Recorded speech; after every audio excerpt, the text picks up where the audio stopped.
Alrighty, hello guys, and thank you for joining this stream today. Alrighty, so we are back in the Marshall Islands in the PMDG 737-800, flying the United livery. We are going to be departing out here today. Yesterday, we kind of did our hops that we needed to do, and we're just going to continue doing our regular hops out of here. Music was a little bit louder than what I'm expecting it to be. All right, so there we go. So if you guys hear anything in the background, my son is in the background. He is chilling on his device there, just having fun. But today, again, we are in the 737, and we are about to depart out of here. It's just going to be a quick flight. We just have a couple of more legs, so this is our third leg. And we just have a couple of legs to go for us to depart out of here. Again, this area we're not able to connect to GSX. Apparently there's no GSX profile for here, mainly because this here is, as you see in the background there, this is a military base. So this entire location is militarized, and it was captured by the United States military, or the United States, in 1944. And it's been a military base ever since. There are still going to be some routes in between. You know, there are always routes. We don't have any departures or instrument departures or instrument. Well, we do have arrivals, but they are GPS approaches and arrivals here. Today we're departing runway 06. There's a 10 knot headwind on departure. Today our weather is 060 at 10 knots. Temperature is 28, altimeter is 29er83. It's clear, but if you notice, we do have some clouds in between, just around here.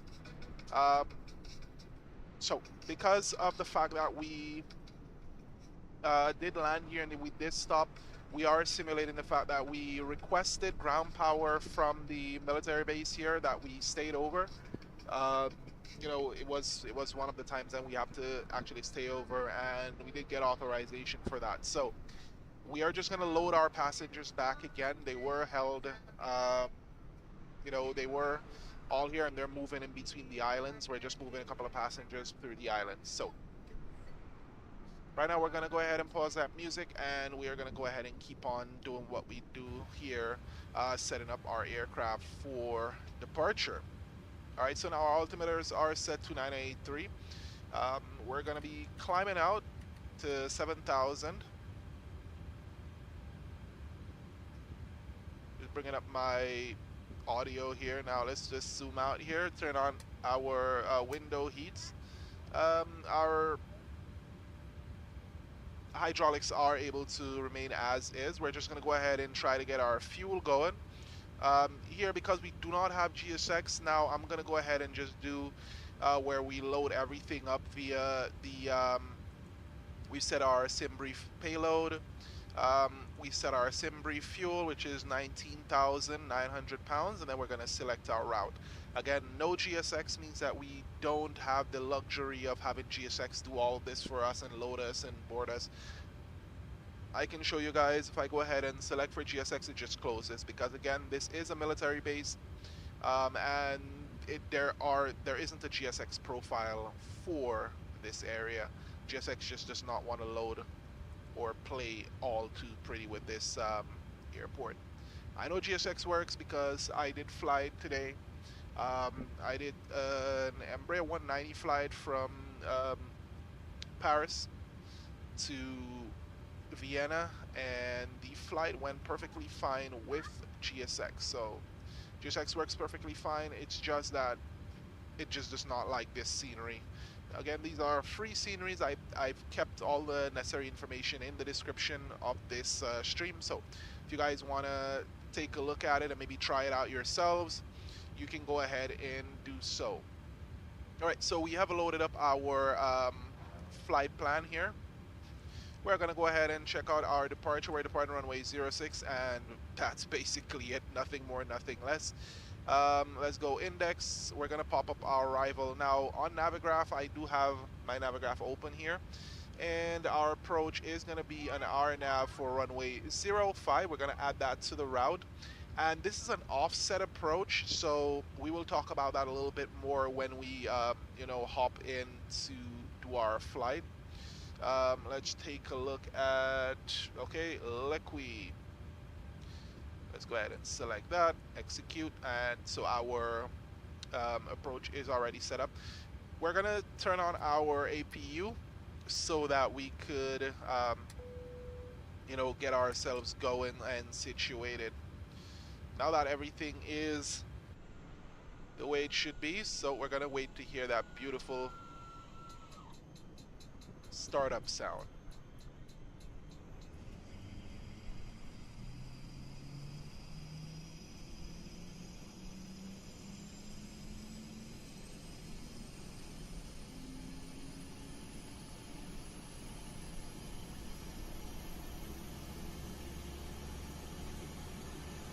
As we are starting up here, what is that? That looks like Winair. Winair's ATR 42 is landing currently. So I have a front row seat to that. Alright, so we can just agree that our boarding has been completed. We can close our doors. Let's release all our ground services, make sure everything goes back where it needs to be, our ground connection. Let's go ahead and activate our APU and deactivate this. We're going to switch off our bleeds, put this to auto. There goes our bleeds. See if we have anything in our center. Yes, we do have in our center pumps. Gonna turn our flight directors on for the moment, and we're gonna go ahead and prepare this aircraft for its departure. We're gonna request the perf init.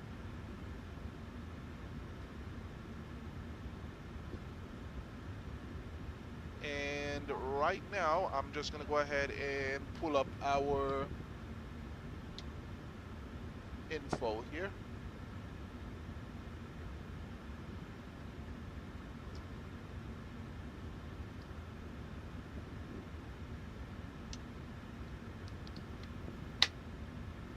All right, there we go.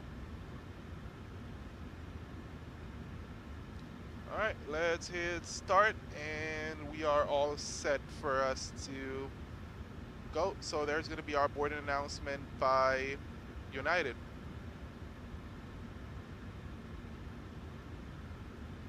All right, let's load our perf in it. Execute that flight with 380. Let's verify that in the first place.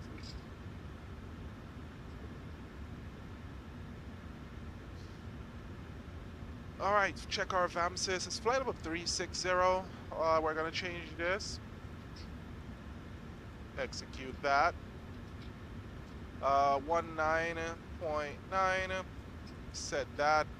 Our N1 limit, we're gonna go ahead and one of the things, we're gonna release that ground power right now. One of the things that I need to check is verifying that we are able to depart from this, import from the aircraft, import our weather. Let's calculate. Yep, we can. So flaps 5, takeoff 1. So we're going to reduced thrust setting for departure, and 35 on the temperature. So before you do that, before you enter the temperature, although it's there up first, you gotta select the takeoff the rate, and then we are 35 degrees on the temperature for our outside air temperature for our reduced thrust. All right, takeoff flaps to 5, check our CG. Let's go over here. Our runway wind today is 070 at, it says 8 knots. We're gonna put 10 knots because that's what we read. Our runway is flat, so it's all flat land. Our slope is 0. Cut back our engine out. Acceleration height is 800 feet. We can put that to 1,000 so that we aren't, surprised by an engine out and then all of a sudden we are getting asymmetric thrust full climb or acceleration. All right, let's 1,005 is all set. We're good. And let's check our departure, 39, 40, 47. Yeah, let's just do with that. We're all set with that. Alrighty, yo.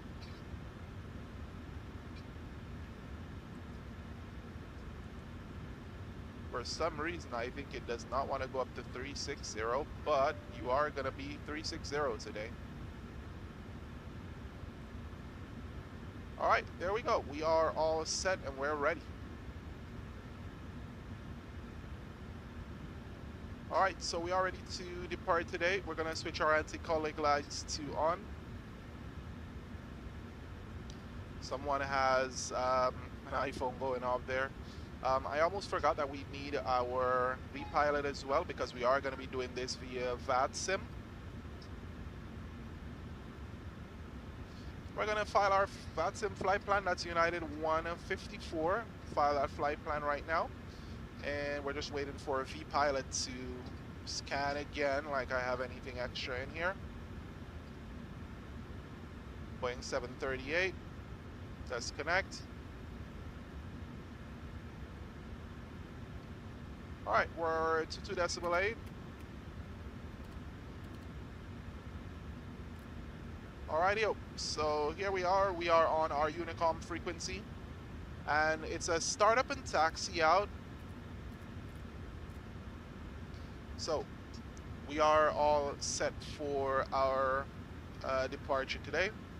So do we have anything else parked up here? Nothing else on the outside, so I'm guessing everyone is outside of our range here. Yeah, departure, let's run our airport. Pop this off. So we got a taxi down. We cannot taxi off this way. Looks like we're gonna definitely need to be doing backtrack on runway 24 for runway 06 because I did not see an area where we could just taxi out. All right, so here we go, and we're gonna go ahead and start up our engines for us to depart. So, engines, just gotta turn off. All right, starting engine 2.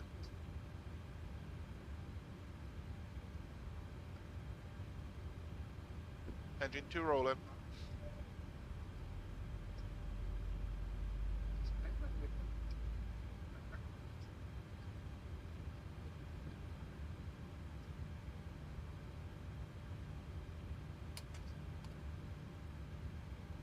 Okay, so everything was not out. Those shocks, please.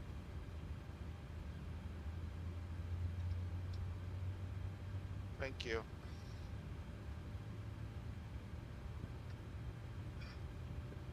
Because I know their chocks are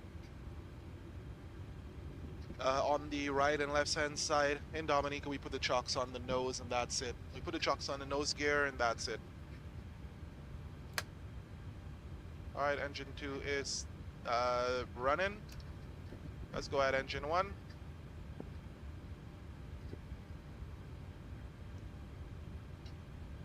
And 1 rolling.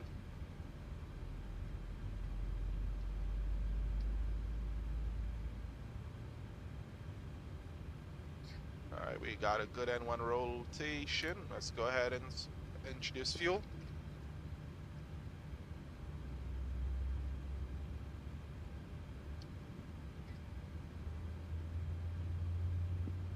All right, I've got a lot of noise and a lot of distractions here, but let's hope there's their GPU. They took it back and they're all set.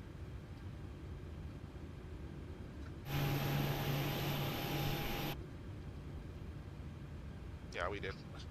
I was like, damn, I forgot something, but I didn't. All right, let's got our generator comes on. Let's get this off.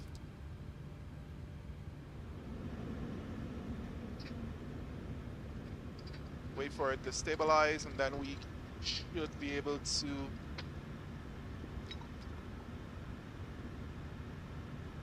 oh my lord, a lot of things just happened here, and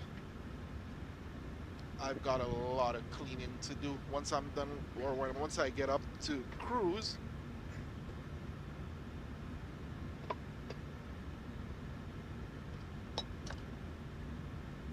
Yeah, everything it just keeps falling. Yeah, okay, well, my desk is a mess. I gotta get it cleaned. I gotta get it fixed. And I think I just got my joystick wet. Alrighty, yo.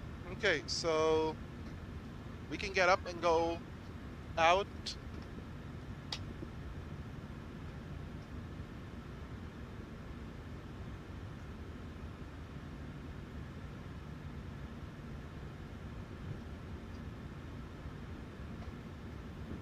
Alrighty, so we are gonna go ahead and get ready for us to taxi out. Oh my god, everything is wet on my desk now.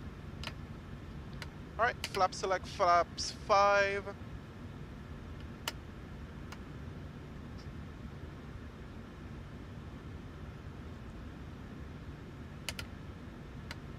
Yes, my takeoff speeds are verified. Please do not annoy me. Alright, I have enough things to worry about.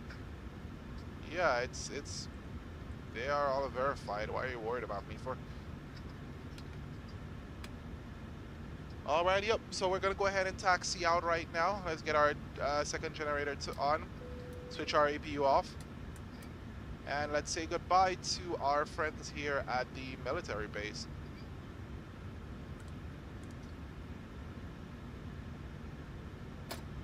Brakes are off. Yeah, you gotta stop with this, please. You guys are distracting the crap out of me.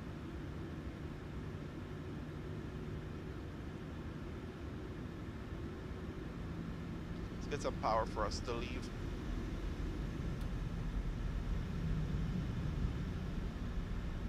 Alright, so it's a simple taxi out.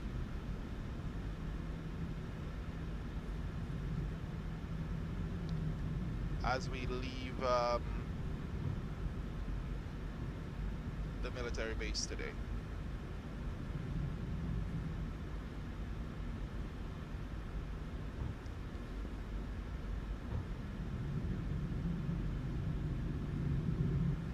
And to be honest, these places are some of the most beautiful locations that I've seen in a while.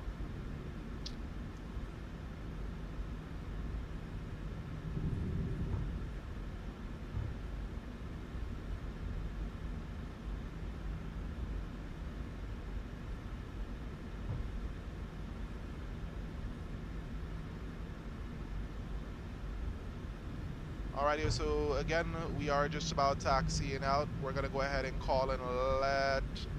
I still cannot, for the life of me, remember what this place is called.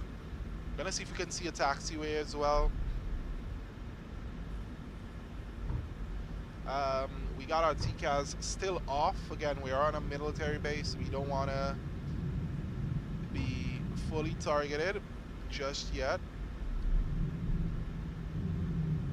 A little bit too fast coming around. Okay, so we do have a taxiway here.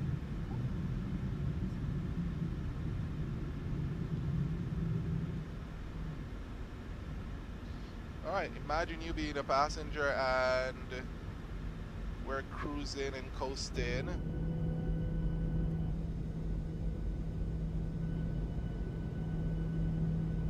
Right by this.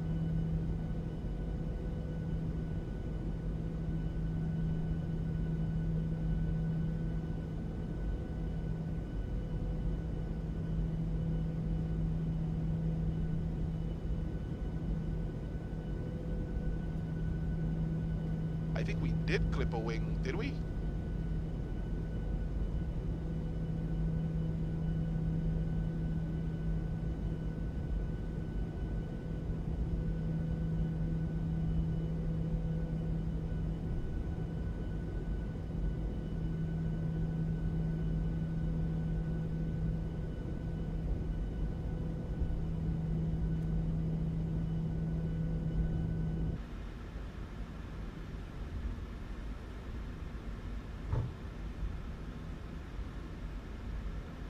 I just didn't feel too safe taxiing so close to these aircrafts.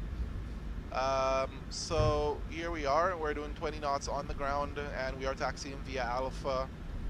slow down a little bit here. Let's go ahead and get our TCAS to on. Let's go ahead and switch this to 1200 and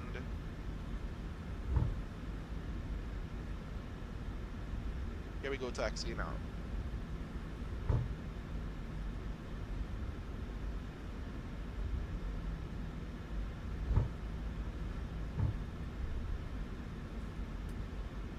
I think this aircraft has a lot of power, has a lot of taxi power right there. But again, we're on Alpha, we're taxiing pretty good. And let's get ready for us to depart out here. Let's go ahead and take a look at our EFB.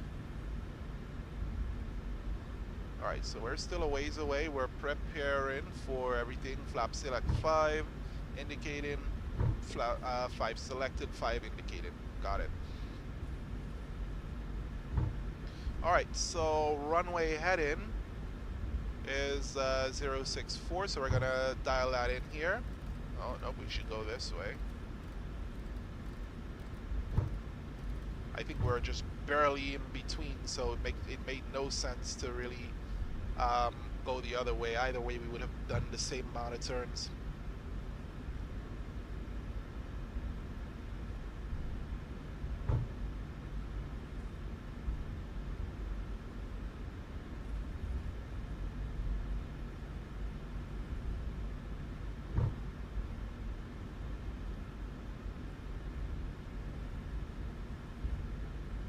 Alrighty, yo.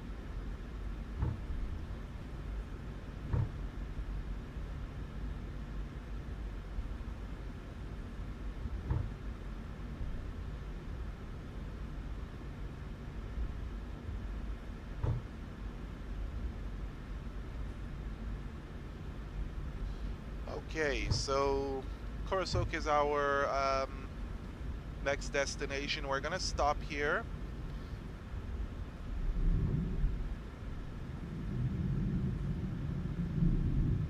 Because we have got to line up, and I got to remember what this place's name is. Kwajalein. Wow. Kwajalein traffic, United 154, we'll line up runway 06. Alright, so let's go ahead and line up. Alright, let's go ahead. Hate that one little thing here. There will come a day when I just click a button and it goes. But let's go line up on the runway.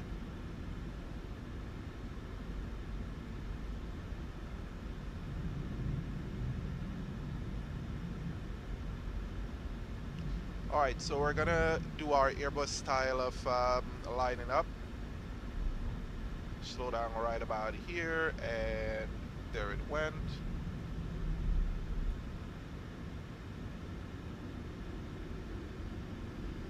We lost a little bit of power on that turn, but that's because our turn was pretty lapsed, to say the least. Alright, so we got enough runway here. Gonna go ahead and depart, climb up, runway head in, and then we're gonna try our best to do a right turn and track out. Alright, Kwajalein traffic, United 154, we're departing runway 06, right turn after departure, climbing up to 5,000 and initial 360.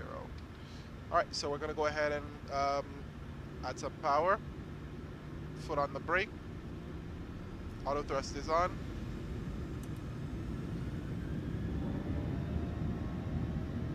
Thrust set, stabilize, foot off the brake, and here we go. Airspeed alive. Check.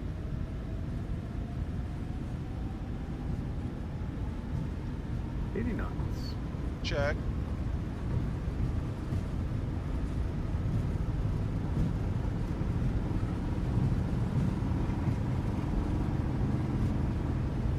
V1. V2. Positive rate. Gear up.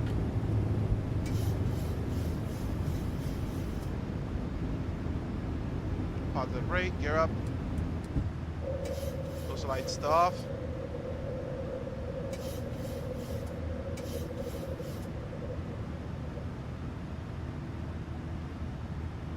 Alright, so we're tracking runway heading. Not gonna be fighting to climb at the speed that it wants me to climb here. And let's go ahead and get this right hand turn going.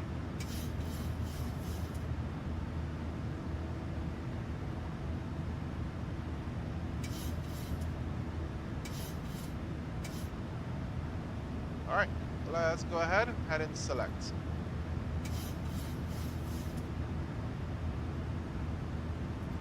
Select for VNAV.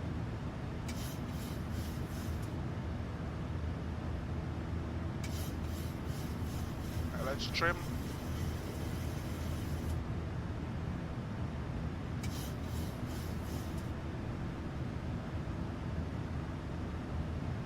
AP on. Autopilot in command.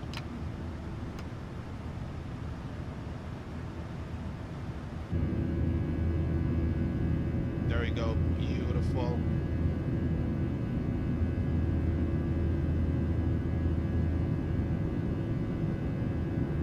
Flaps stop.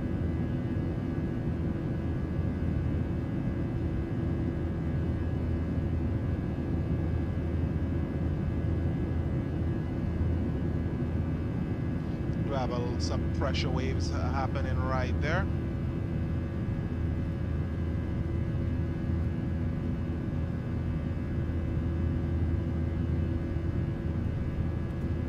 Always an amazing sight. And we're going up 360.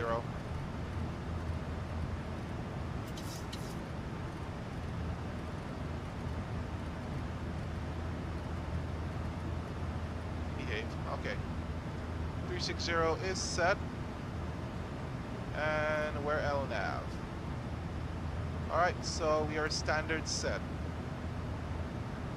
And let's take a look at our departure. Beautiful departure. Beautiful location as we depart here.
Alrighty-o. So we are currently crossing 10,000 feet and we're nosing over so that we can accelerate to our cruise speed, or our final cruise speed, before we climb up to flight level 360. So we are climbing while we perform this maneuver. So let's head back up to the cockpit. Do have some rains here. I'm hoping that we don't have any rain in our, or to our destination, which is gonna be a whole lot of headache for me. So what we can do is take a look through. Okay, so it does not want to do that. Let's go back to EFB. Okay, check our arrival. There we go. 10 square miles, broken.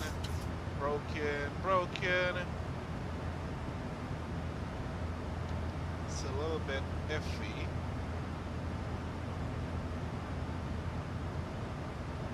It is a little bit iffy. Let's pop our arrival in. Let's do our approach. I checked at 05. RNAV 460. Check our reference, no references. Check our airport. This is all on the water, so let's check here. Alright, flight plan must be filed 12 hours to ETA, include Pohnpei International. Pohnpei International as address of flight plan, terrain 7,200 Southeast Airport. Ship vessel with mass as high as 200 feet above sea level may be traversing harbor. Entrance located south of runway 23 right traffic pattern. So that means that they're going to be here. We should be all set for runway 5. We're coming in from runway 5, so we have no issues. Alright, states of the Federated States of Micronesia. Alright.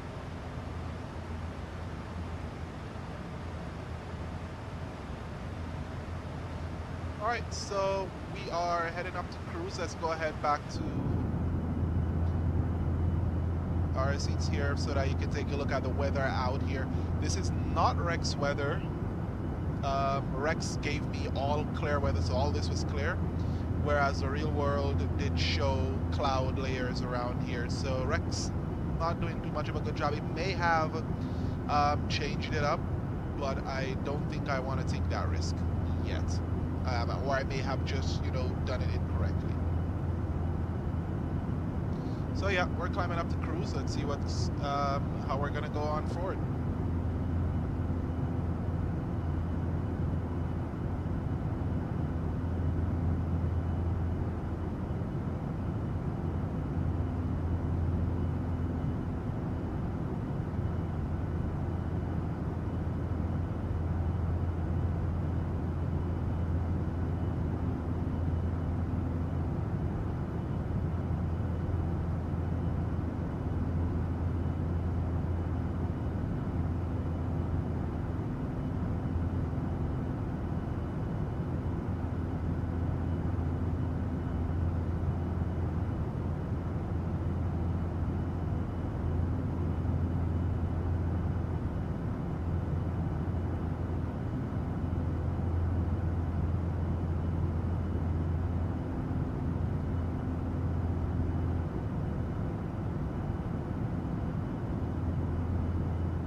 Alrighty, ladies and gentlemen, so yeah, we got to a point where we had to turn off our fuel pumps.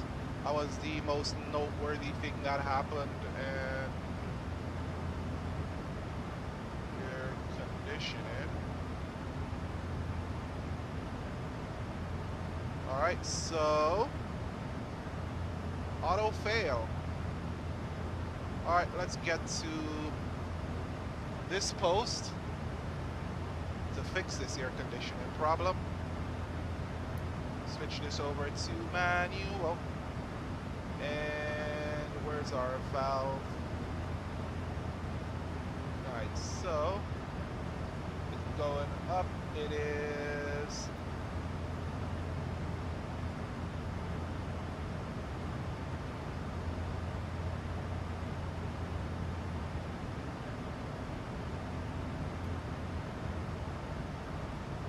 there we go. Switch this back to auto. And there we go. Perfect. Now it is fixed. So our pressure was a little bit high there. And we got it under control pretty quick.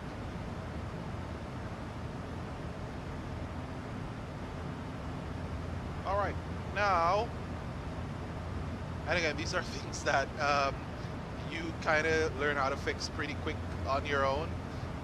If you guys want me to explain what I just did, so I'll go back over to the co-pilot side. So if you look over here, this is basically our your cabin altitude indicator right here. So I know we got the indication on our control panel here showing that you know, our air conditioning had a fault. Now when we looked up here, we did see that auto fail.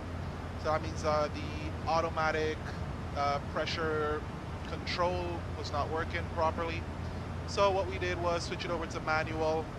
Well, I mean, obviously we did take a look and see where it's at to see how bad it is. So we were, you know, crossing over here, differential pressure kind of started going up a little bit high.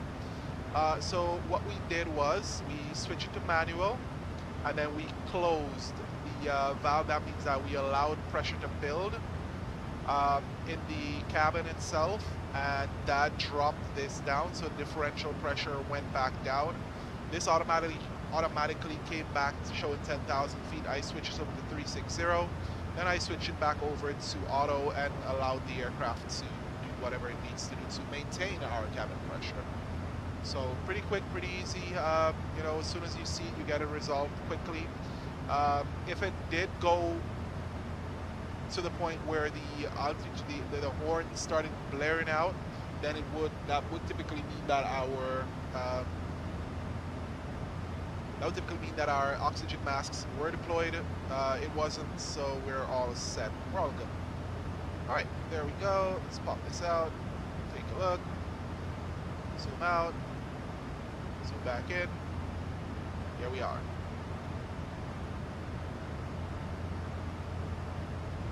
All right, 50 miles to top of climb, and let's see what else we got here.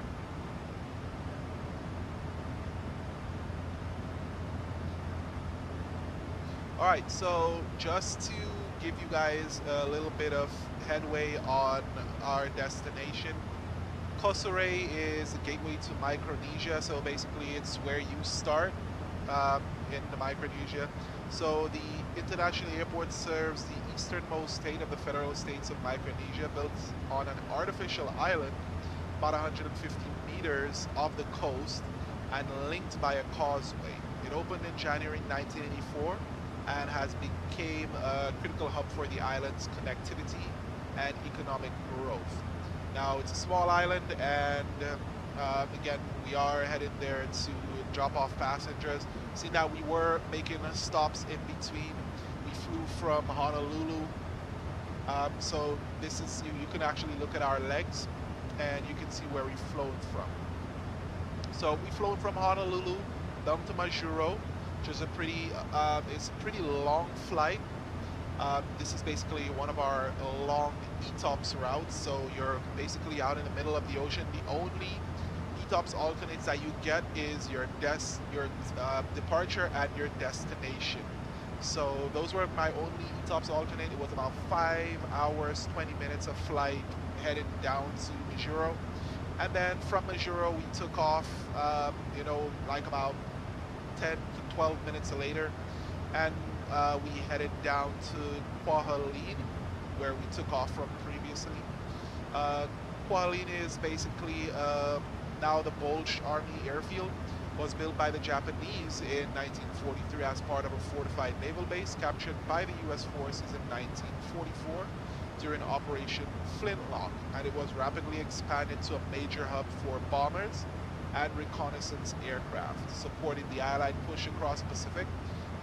So basically today it remains an active U.S. Army base with strict security. Right, no photography is allowed on site. We took a night out there, mainly because they were aware of our coming in and going out, and we were under strict limitations while we were there. Inside, nothing to see here, nothing to do, no phones or nothing. I felt pretty much constrained. But yeah, once we departed out of Kwajalein, I'm gonna butcher that. Departure was pretty much good. There was reported some showers, but not much. You know, we climbed up, right-hand turn out, and you know, that was pretty much it.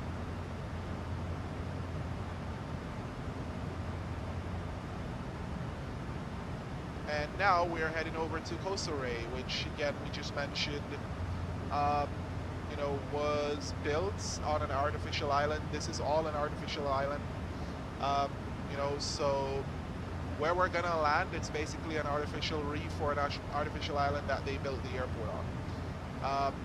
Now, one of the interesting things, so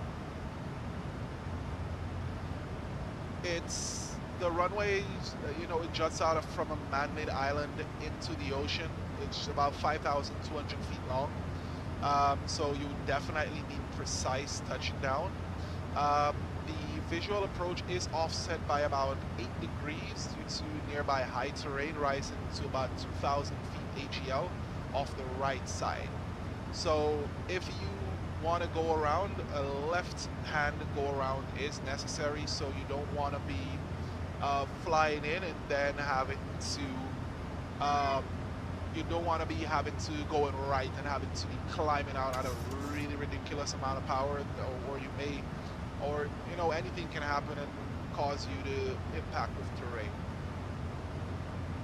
All right, and this flight, if you are subscribed to the Navigraph or subscribed to Navigraph, you will be getting a lot of how would I say, you will be getting a lot of notifications about different places or different things that you can do.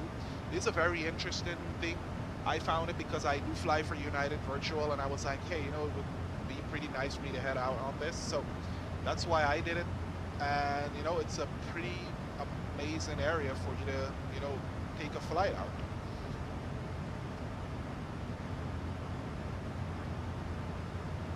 All right, so our aircraft is still good. And I no longer use these screens. Before I used to keep it up so that I could keep track of whatever it is I was keeping track of. But if you notice, there's not much information here, not much information to see here. And a lot of the times in the real world, pilots do turn these off and they don't typically use these unless there is an inherent need for said, for using it. Let's go ahead and turn off the hydraulics that are controlling our landing gear here. Release some pressure in the hydraulics, and then, you know, we should be all set. So now again, we're in Oakland Oceanic. Sweet. All right, 1,000 to go. Verified. 360. All right, so we can go ahead and turn off our seatbelt signs right now. Switch that to off. Allow the passengers to, you know, move about the cabin a little bit, you know, stretch their legs, get a few stuff done for whatever it is that they want to do. And we're going to check out our approach now. So I'm going to switch this over and I'm going to go to our legs page. I'm going to step through. That is interesting.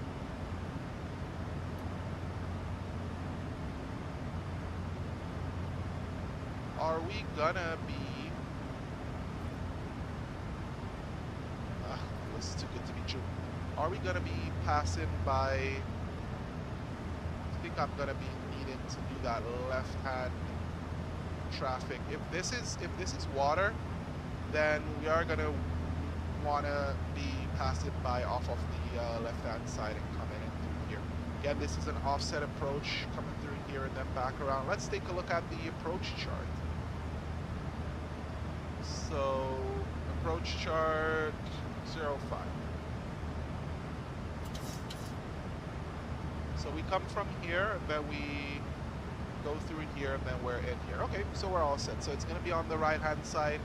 Going to come through here, left-hand turn in, visual landing. And if you notice, this is the offset approach that they were talking about. So the runway is facing this way, and the approach is coming in at an angle. So gotta be on point here. This is gonna be our minimums, and yeah, this is gonna be basically our go around point. All right, so transition altitude 5,500 feet, full Mach at 1,600, and our missed approach procedure, climb left turn 2,000 direct Wavaki and hold. So left turn, Wavaki, hold in right hand traffic patterns, and then we're in backed in the event that we need to get this going again. Our minimums today is 460 feet. So let's switch back here. Want to go centered, we can go centered. If we want to see our info here, we can, but I'm gonna keep it as is like this. Gonna hit reset, and we're gonna swap up to 460. And a lot of these islands, oh, forgot this one too. A lot of the islands around here, they're at 460 feet because our departure here, when we did our arrival, it was 460 feet. The previous island was 460 feet. I'm not sure if they're doing, everything is 460 feet challenge, but we are handling it today. All right, so let's go ahead and take a look at our progress page here. Company sent in 84 nautical miles. So let's go ahead and see what we are doing. The runway is a bit shorter than I would like it to be. Let's go to our performance tool, and I'll land in en route. So we're landing runway 05, so there's the necessary information. Import the aircraft data, import weather, and so 180 at 6 knots. We're planning runway 5. This is going to be interesting. And yep, so let's do flaps 40 then.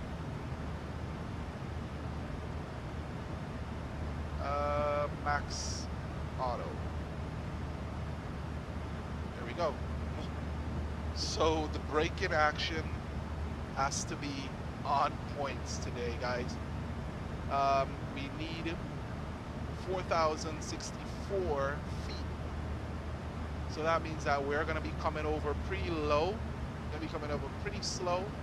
Flaps 40, max auto brakes, and we are going to be stopping this aircraft very quickly as we get in there. So again, it's another challenging runway, and we're going to want to, as soon as we touch down, we're not going to be touching the brakes. We're going to allow the auto brake to do its work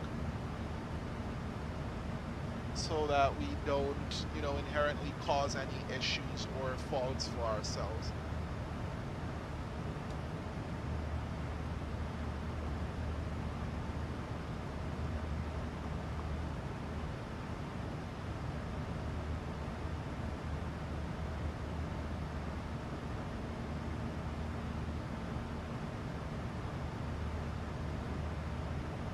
Right, so now we're just gonna chill. We're gonna pull down our altitude here for our VNAV, get it to 10,000, and we're gonna coast for the next few minutes.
Radio guys, so I just went to grab some cherries back here. It's West Indian cherries. So back here, we're gonna go ahead and take a look at where we're at. We're not even started to descend yet.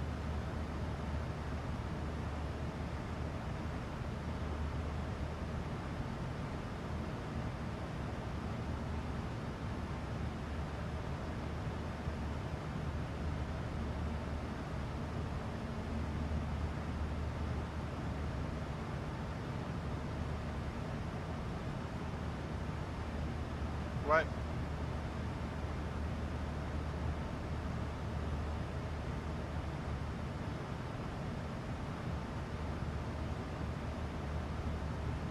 This is gonna take up, and again, well, the thing is, it's not gonna really be that detrimental, I would say. The only way this is gonna be bad for me is if we have a full-on, very heavy crosswind. That is gonna require me to go around and then try it again, because I have landed on shorter runways.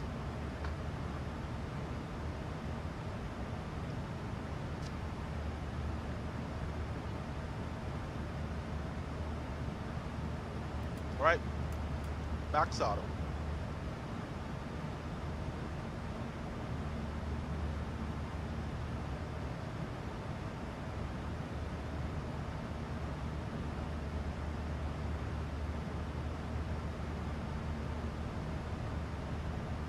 And I think that the pilots that fly this route every single day, these guys are ridiculously good. Not gonna lie. Let's go to 1600. We're going as max as we can.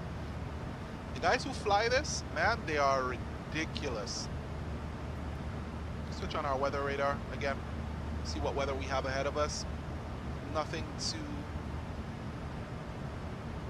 adverse to ride home about. We'll be switching over to our terrain radar as we do our approach or conduct our approach.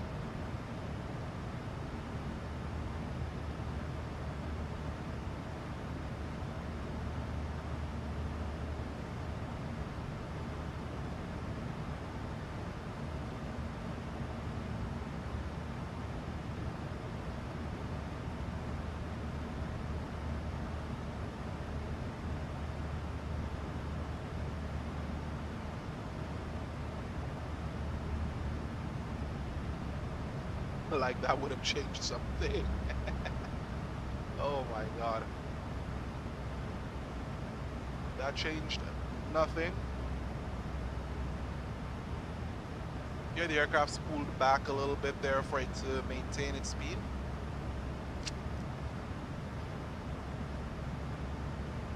And wouldn't you believe it, it started to rain here.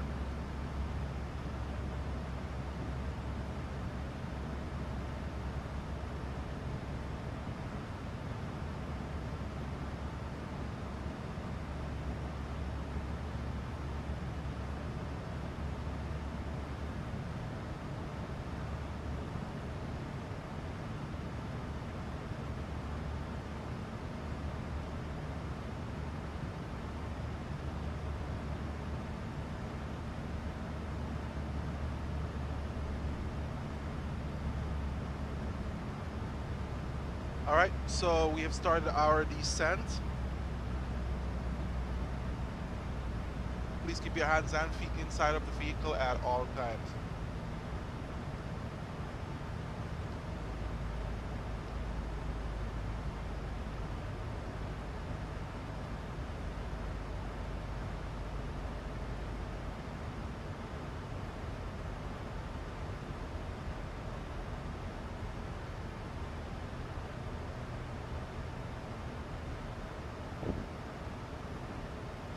And again, it is raining here in Dominica. Just started raining. Well, not all over the place, but just where I'm located at.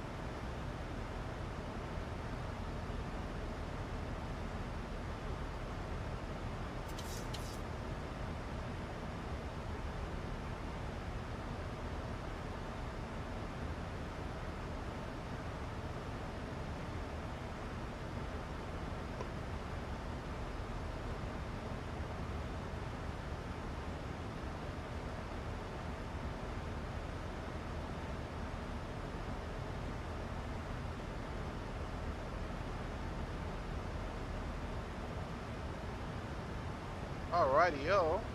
Still going down.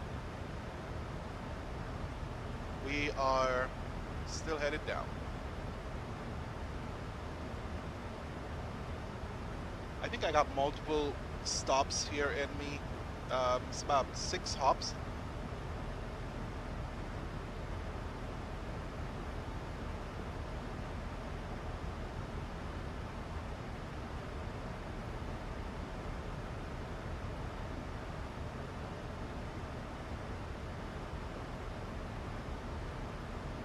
And again, if you guys want more information, this route is from our Kwajalein over to Kosrae, that's the leg 3. This is our 3rd leg. We have 6 of them. Leg 4 is going to be Kosrae to Pohnpei.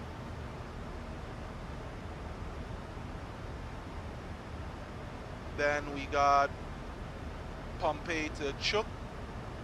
And finally, we have CHOKO to Guam.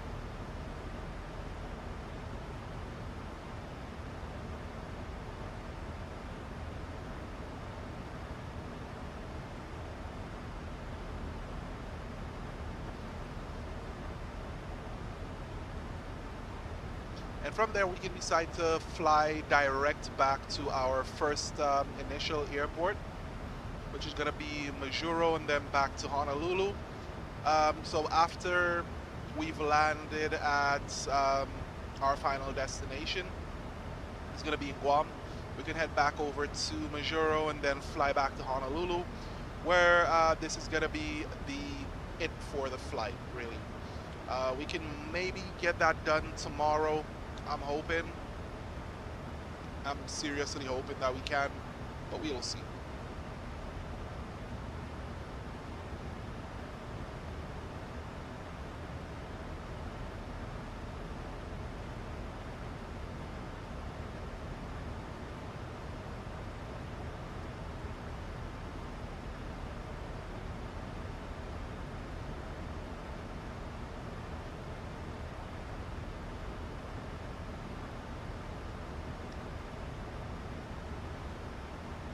And we got to remember, without aviation, these islands would take weeks to deliver supplies to these islands. So aviation has bridged the gap over huge distances. Just imagine the amount of ships lost, the amount of personnel lost just trying to get things between the islands on small canoes, small boats, large vessels, and those sort of stuff. Mainland, anywhere on the mainland is pretty far from these small islands.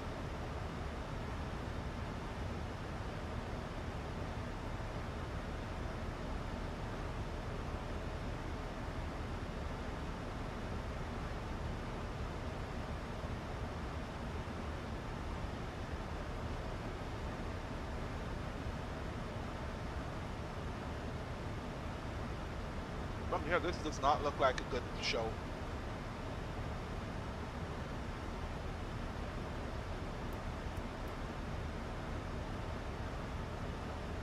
Yeah, this location here looks like it has a little bit of rain.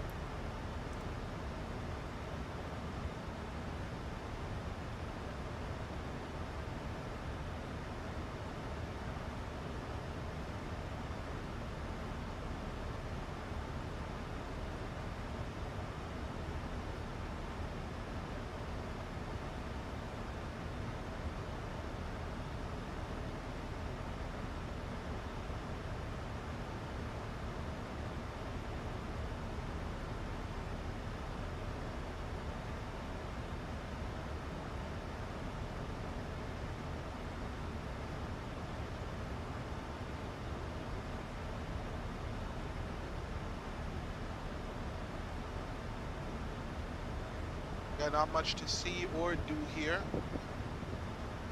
Not much to see or do here as we arrive.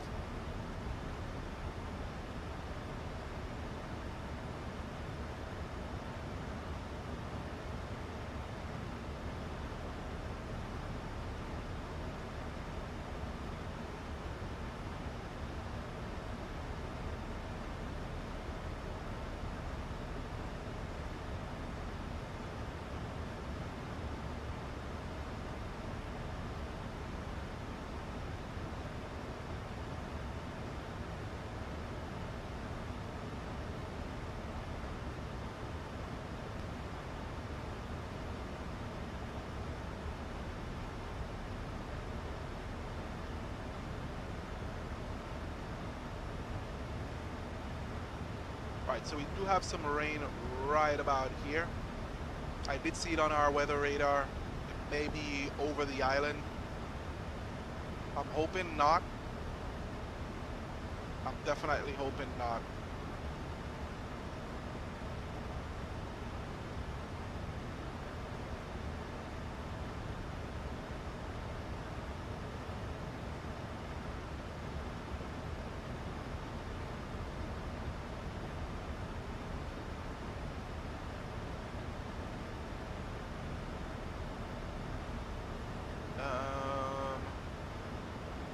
Why don't I have my radar on? I need radar.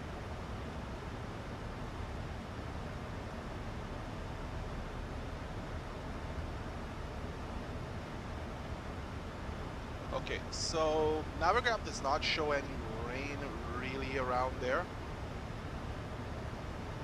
But Kosrae does oh, and the weathers are changing. Kosrae does show we have a 4 knot increase. That's a 4 knot tailwind, is that right? That should not be correct. Well, we will know once we get there. At least we're on max braking, right? I'm not gonna do runway 22. And it does look like our fuel is imbalanced as well.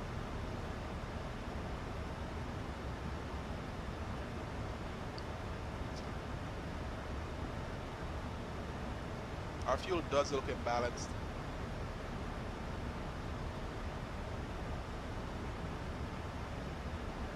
We shall keep monitoring that fuel.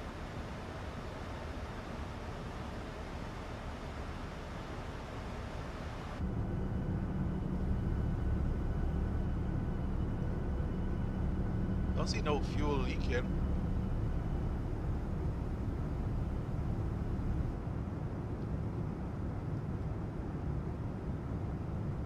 No cause for alarm.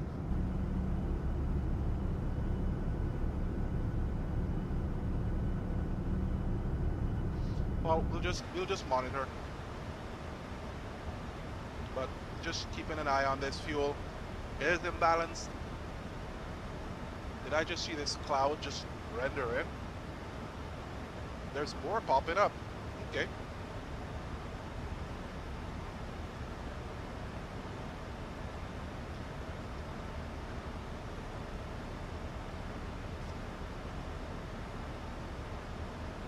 I mean,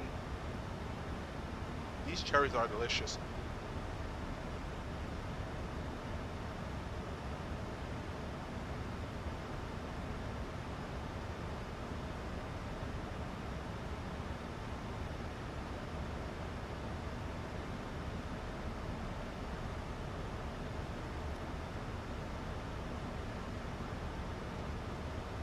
A little bit of trivia here for you guys. West Indian cherries are known to have the highest vitamin C content ever. They are so high in vitamin C. One in West Indian cherry has the recommended daily amount for an adult human being. So, pretty interesting, right? If you get the green ones, it's even more potent.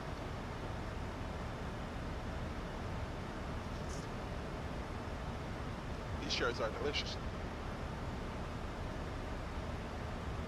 Looks like we will be descending through some weather here.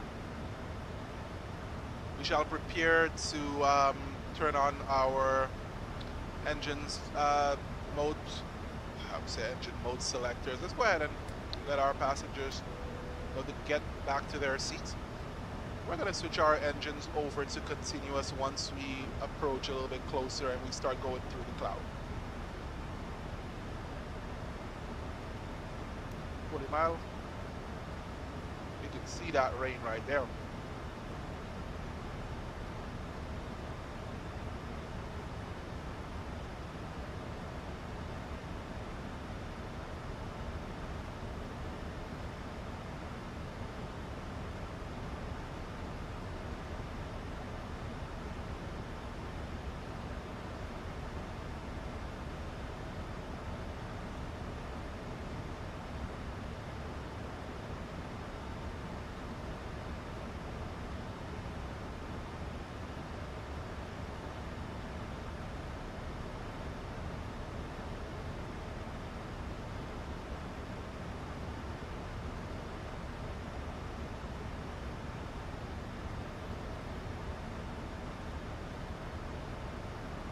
Alright, Cash, resist the urge to adjust your altimeter setting below 17.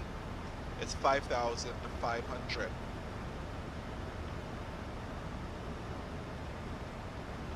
Yeah, weather does look like a factor here for us today. Just barely. Weather is just barely a factor for us.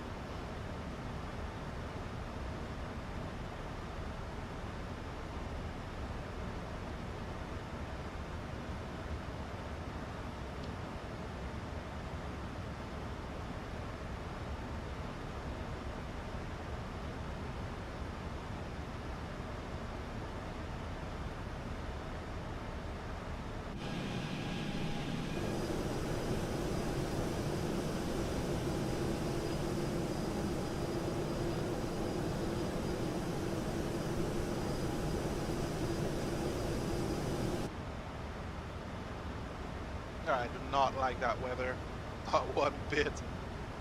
I dislike that weather.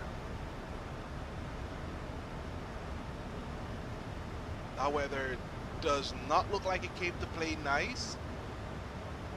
And the weather reports were a lot different earlier on.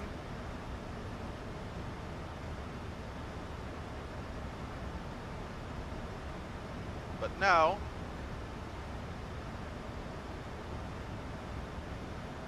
it is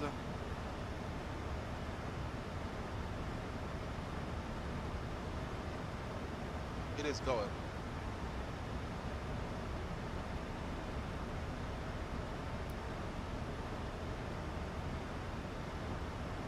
Alright, so it's within our 10-mile radius, so 10 miles ahead of us we have got a little bit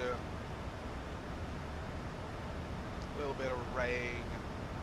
It's heavy rain in between, not extremely heavy, but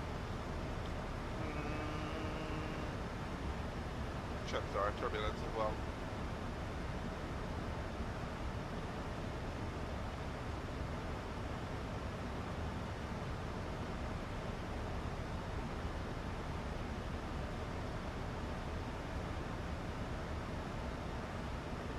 Zero. Checking our tilt.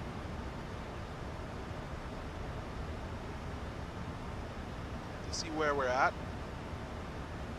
So this is tilt 0. So the aircraft, the radome is tilted at 0, so it's basically level.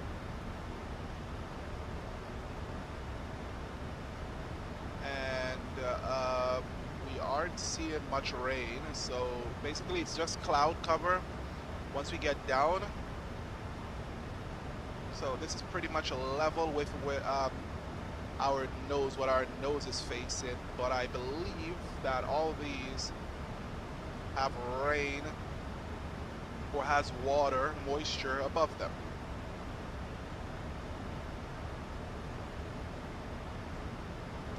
Our airspeed is getting a little bit away for me for comfort, but it's pretty okay. It's fine. It's fine.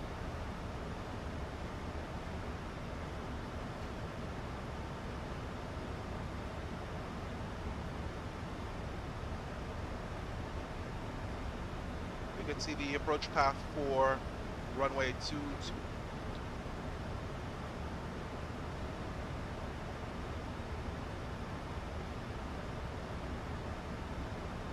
Get rid of that.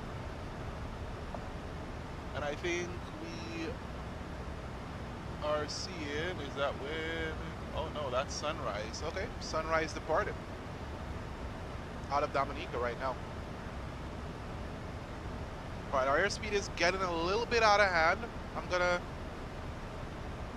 wait till we get out of this cloud.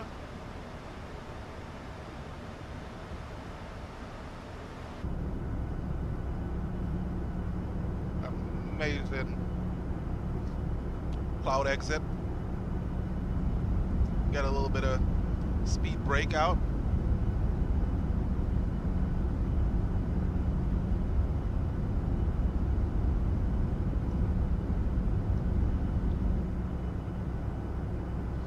I Flightsim is, I love the quality of this sim.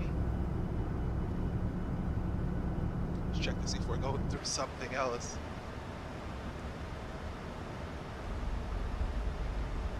Oh, we are next to being a little bit, we just got this little hole right there that we are trying, and we're right on the money. Using those speed brakes put us right on the money. The aircraft is gonna attempt to go down a little bit. I'm gonna leave the speed brakes in for a little bit. We're gonna take it out now as the aircraft starts to pitch to maintain its descent rate.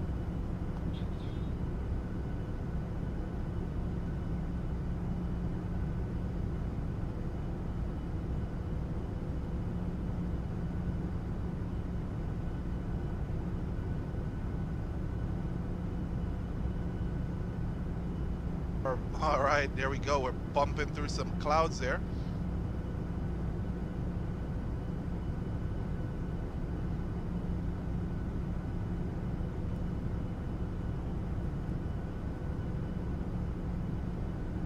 This sim is beautiful, I'm not gonna lie.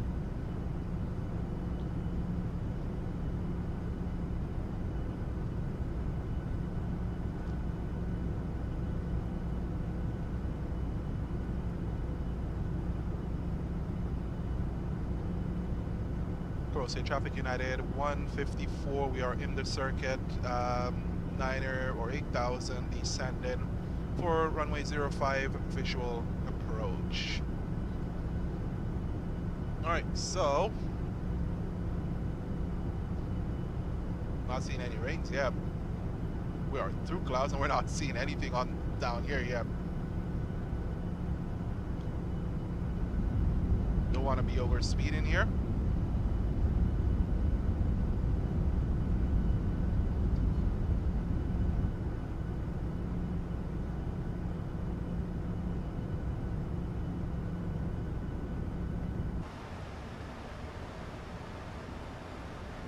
Want to be going too fast here. We're in some of this.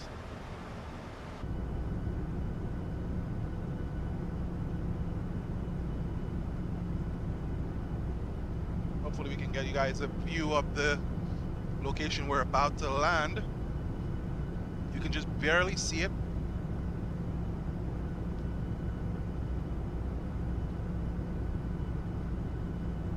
As we pop through cloud after cloud.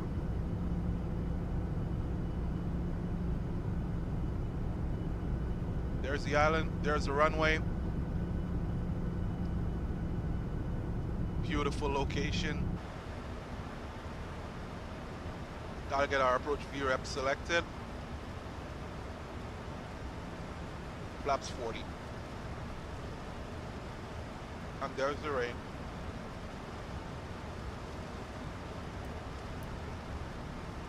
There is the rain, guys. Gotta get speed brakes out.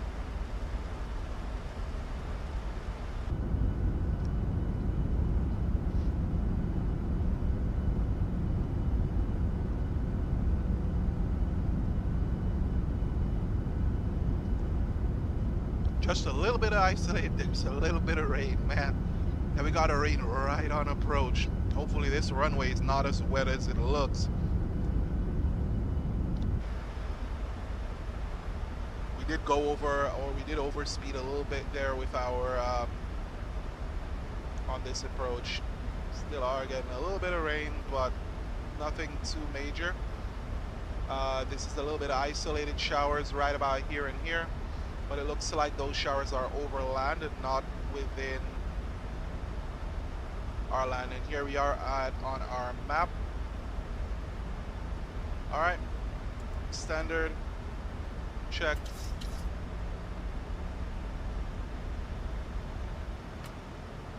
Speed brakes back in.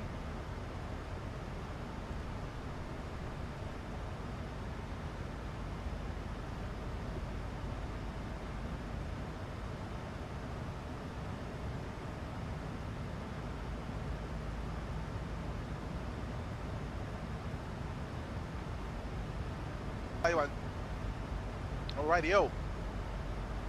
Let's see now.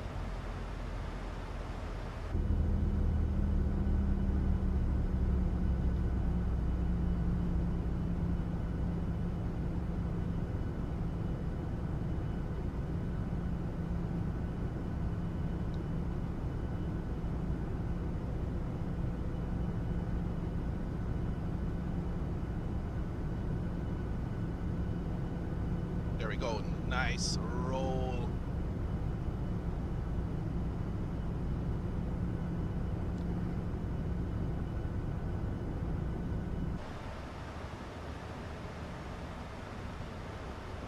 Nice roll. Decel. There we go. The aircraft is decelerating at this time.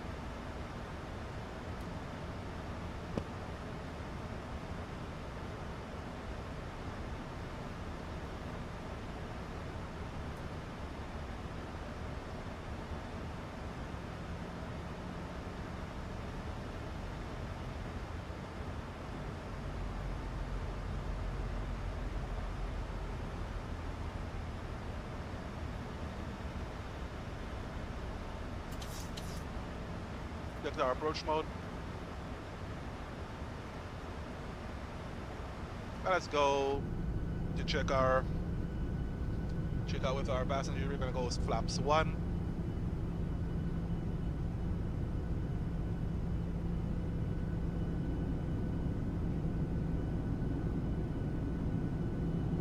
Okay, that turn is aggressive, bro.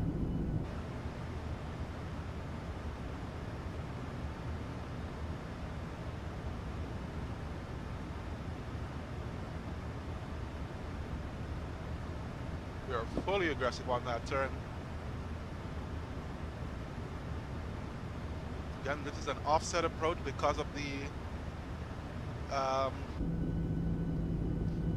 terrain around the airport.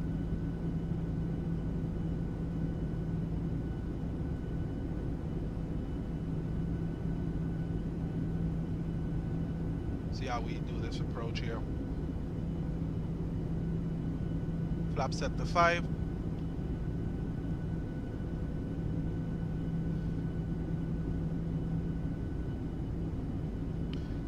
Kosrae traffic, United 154. We're on final for runway 05, Kosrae.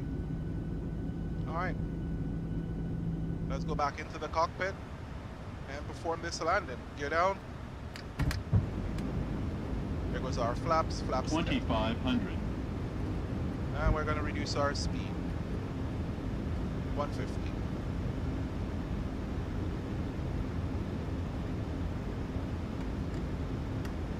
Flaps is going to full for this landing.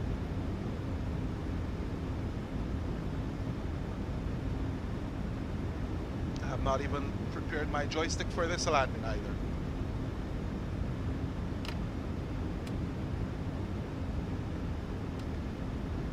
Flaps going to 30.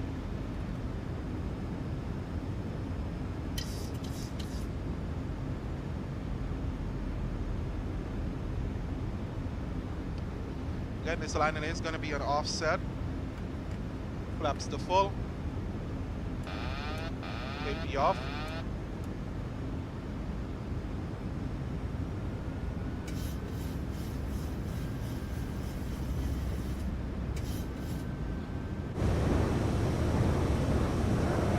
Alright, so this is what it looks like. Wow, we love it. We love to see it.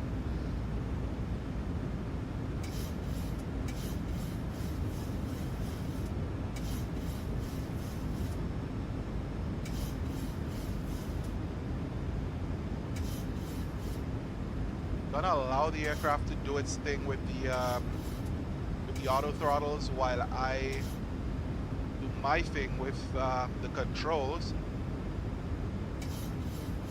Still a bit high on our profile here. For an offset approach, I find it's a little bit over the top. 1000. But let's get focused.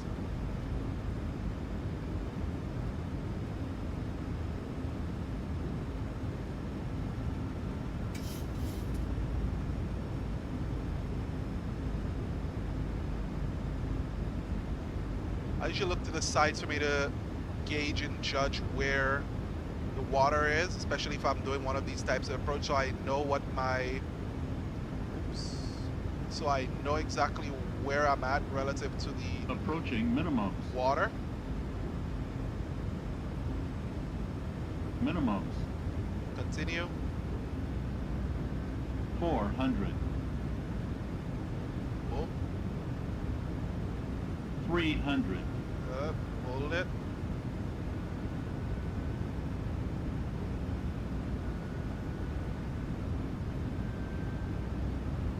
200.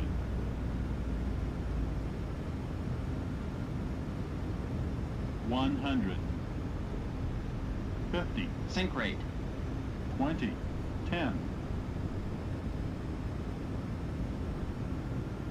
All right, and the aircraft is going around for us. So we're gonna go around.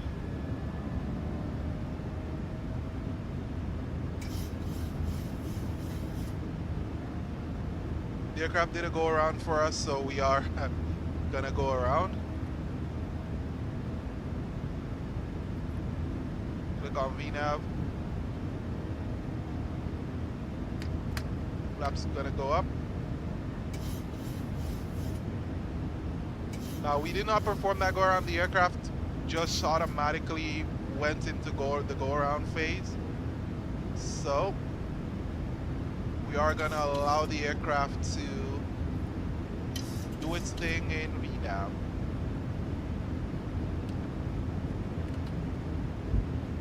All right, so our gear's up.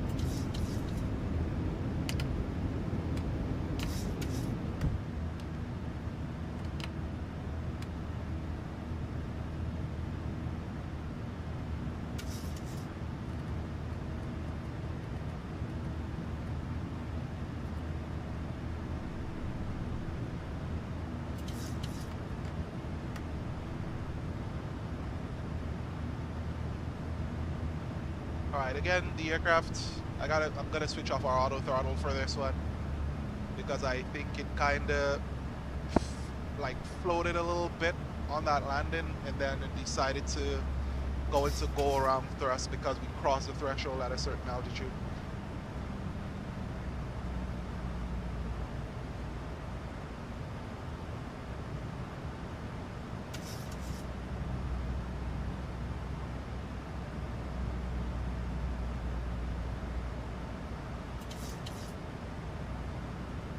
Radio, good thing we can try again.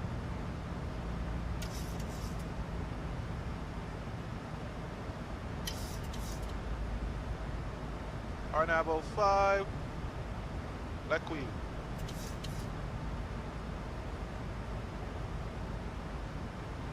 Legs. Bavaki. No. We're gonna head over to Baykar.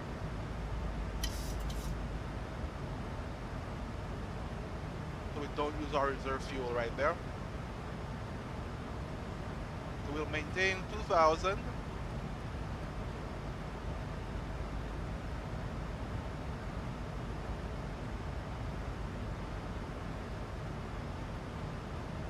That was pretty interesting because I was talking at the time and did not pay attention to what was going on.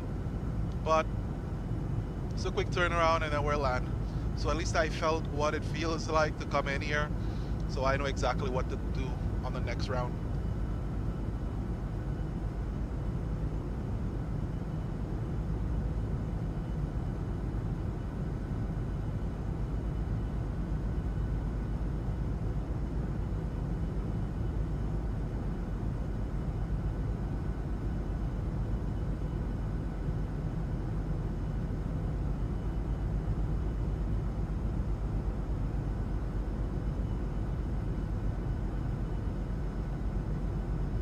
I know exactly how to come in here.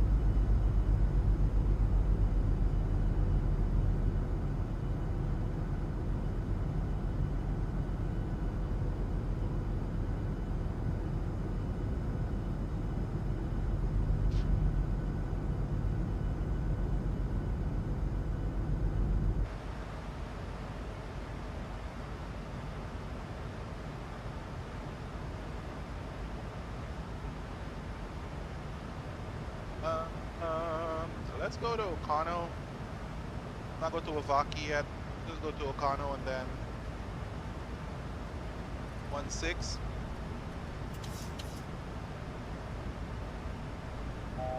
Hit ref.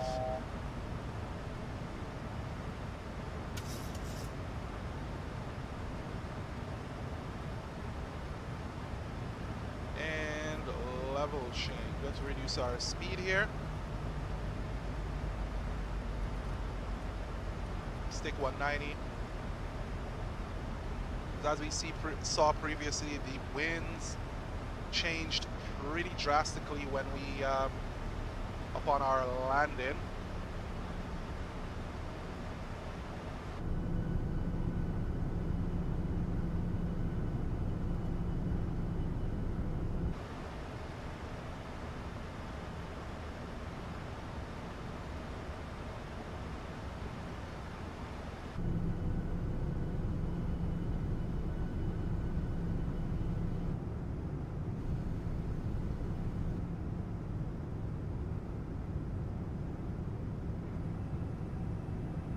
Gonna push out our flaps here as we start slowing down for the approach.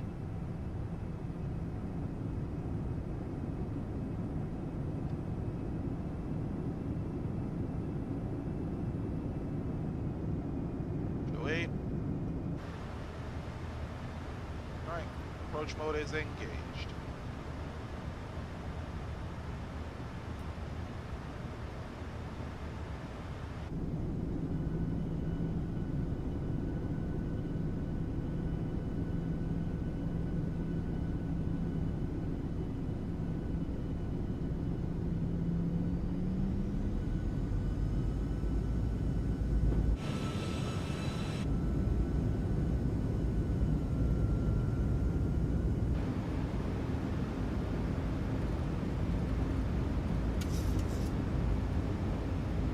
Speed.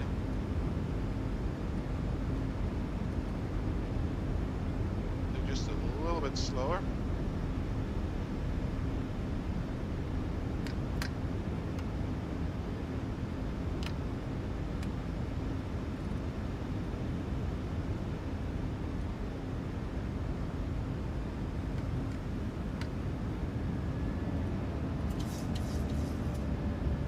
All right, ref speed. And we are all set. Time to go. Flaps to full. Beautiful pressure wave there.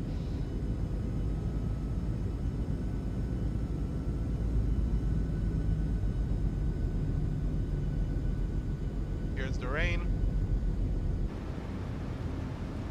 And that was not there before. So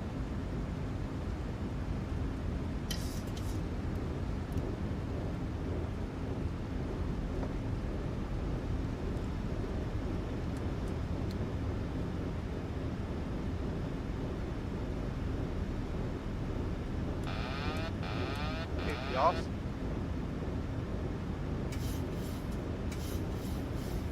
$1,000. Check.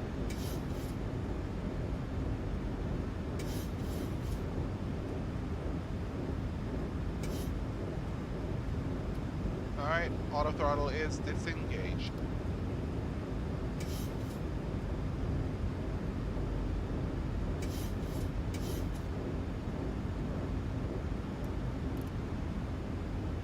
This is off.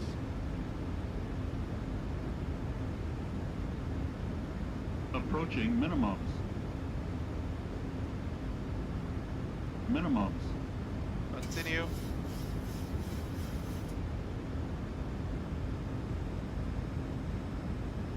$300.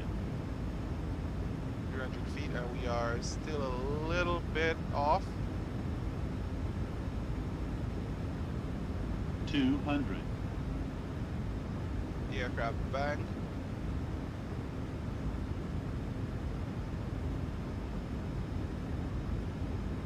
$100. Here we go. We got it. 50. 30. 20. 10.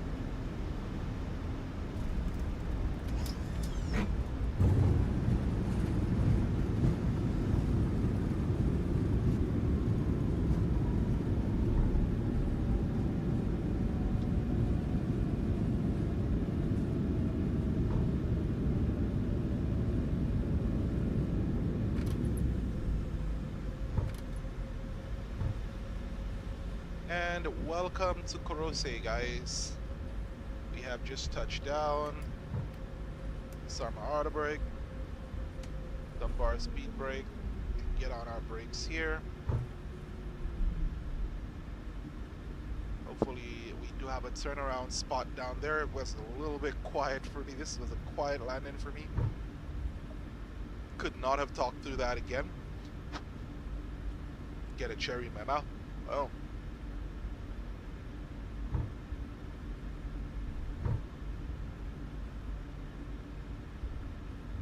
Yeah, not much to see here again. We have just touched down at Kosrae.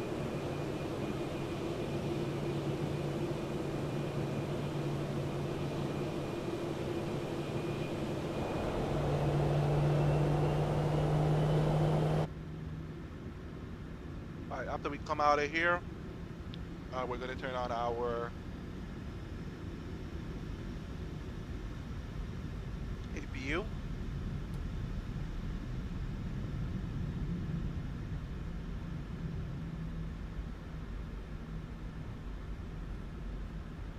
Beautiful little island right there.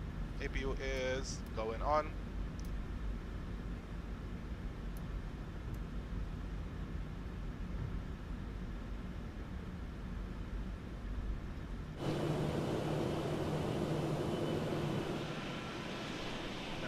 Amazing island right there.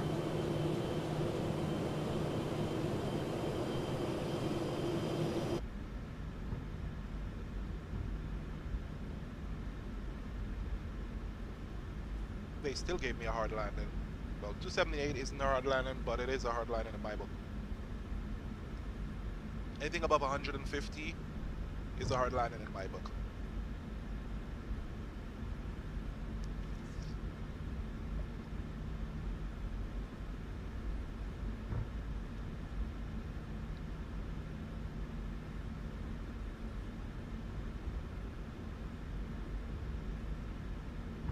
Let's increase our taxi speed here.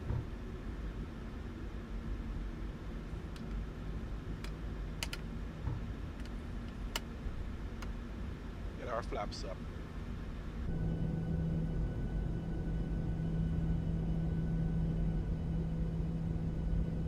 We got rain on the island.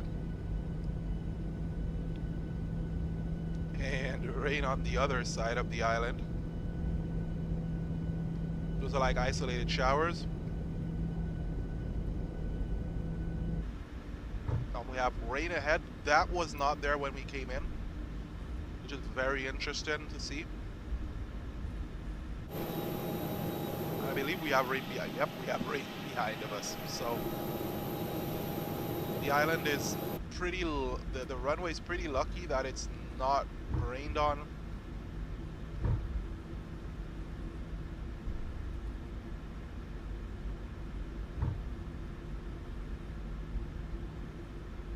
So again, we have arrived at Kosrae, or Kosrae, whatever it is again. We did a go around the first time due to, unstable conditions when we landed. So we decided to come again for a second try, which was successful. Slow down here so we can turn in.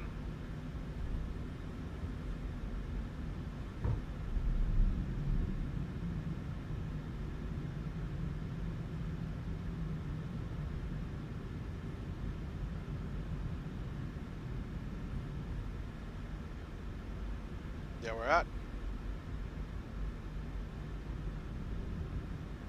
Alright, our APU is running, and let's go ahead and switch these off.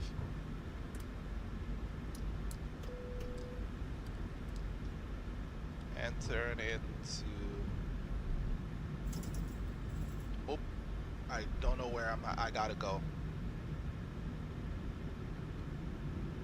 There's this dude standing right there.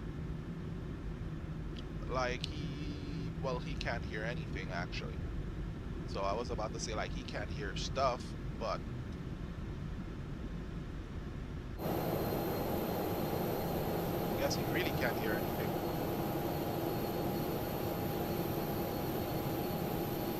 Alright, so we're gonna make this a wider than normal turn in for the parking. Tires are slipping.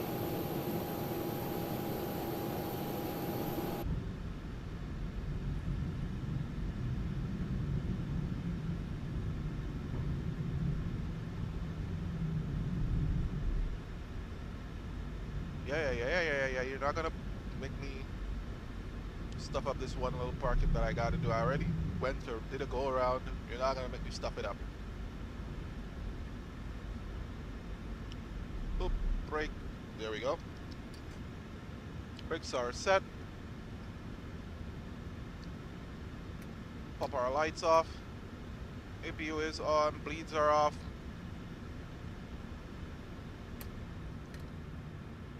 Engine shut down. Don't think you wanted me further than that, bro. Alright, so again, welcome to Kosrae, guys. Kosrae, that's what it is. Pretty eventful, if I do say so myself. What if we have GSX here? No, we still don't have GSX here. Oh my god, so we definitely have to use our PMDG stuff here. Chocks are in. Collision is off. Alright, all these are all set. And no ground power here. So we are gonna call the steers here so that we could get our passengers boarded.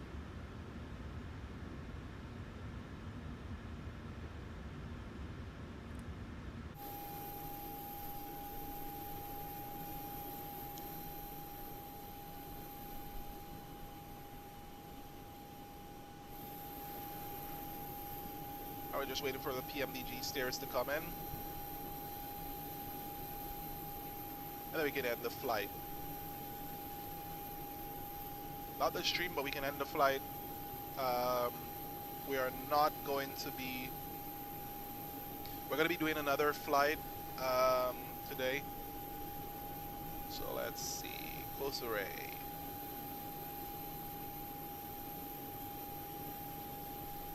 Alright, and Kosrae to Pohnpei, that's going to be about an hour and 5 minutes.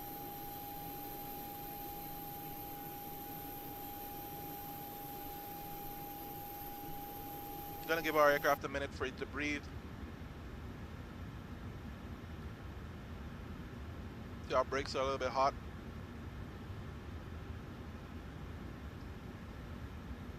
You can get off it so that you can cool down.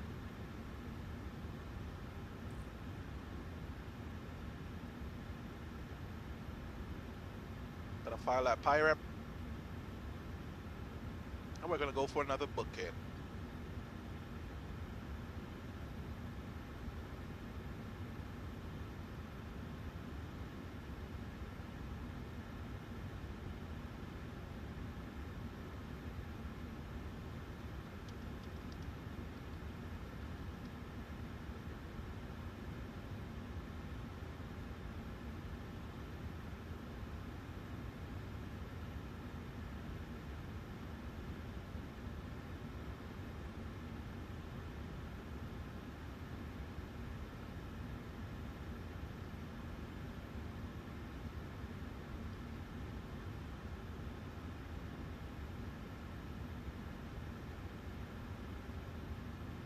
Okay.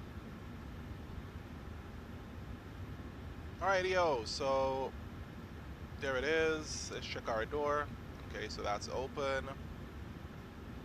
Alright, so I'm just trying to book another flight here.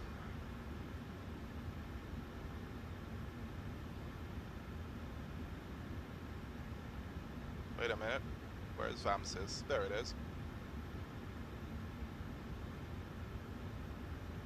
404 not found. Let's go back.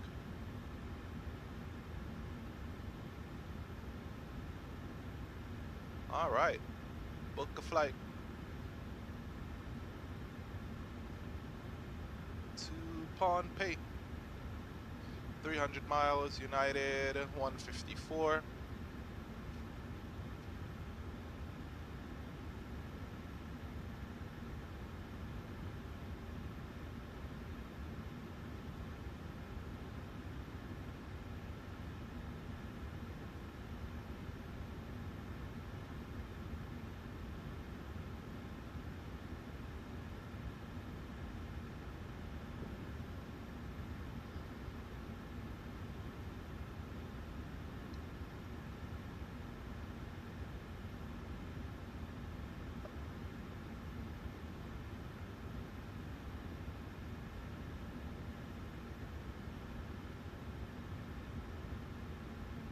Filing it on VATSIM here right now. And it's filed on VATSIM.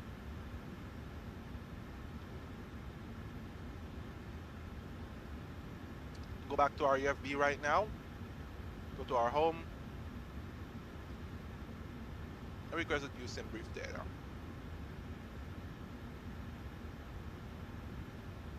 About 300 miles.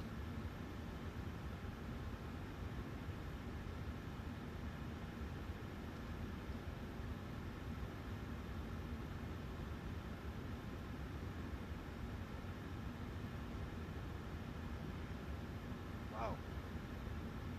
10 to 12. Ooh. Okay. Okay, I see you. I see you. Let's go back to our route. Let's request a new flight plan. Set our payload. Set our fuel.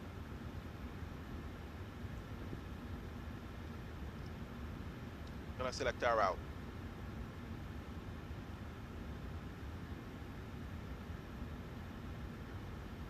You're gonna stand there like that all the time? Okay. It's all you, bro. Alright. Let's load up this new flight plan. Over to Pohnpei.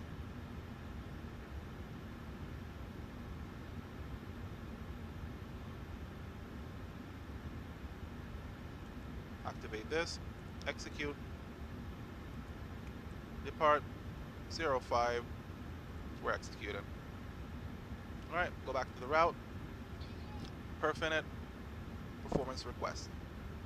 Let's see what our flight plan says. Flight over 320. We'll change it.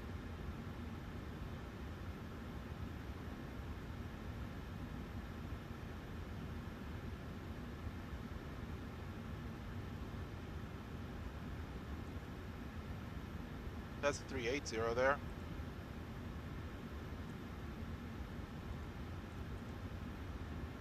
Obviously you're unable.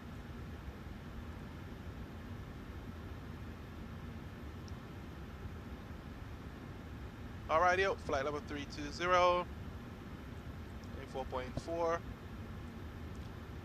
Alright, let's see what we got in our performance tool. Takeoff from Kosrae. Report from aircraft. Report the weather. And takeoff is not allowed. 270. I think we should be going the other way.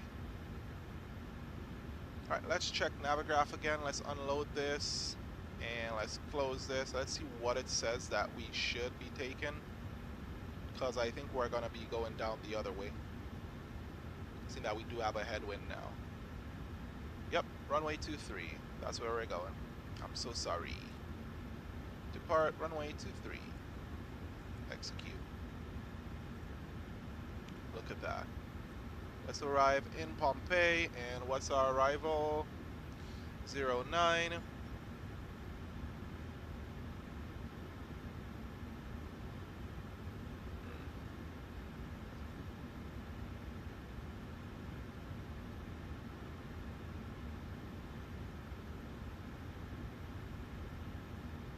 Something is very, very wrong.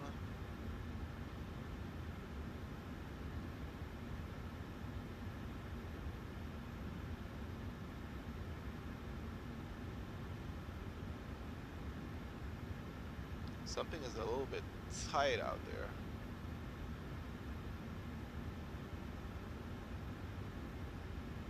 Something is really not.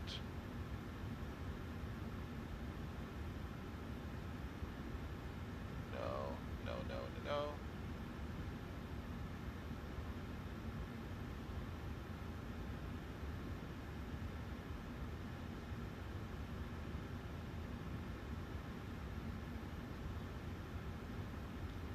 Okay. No.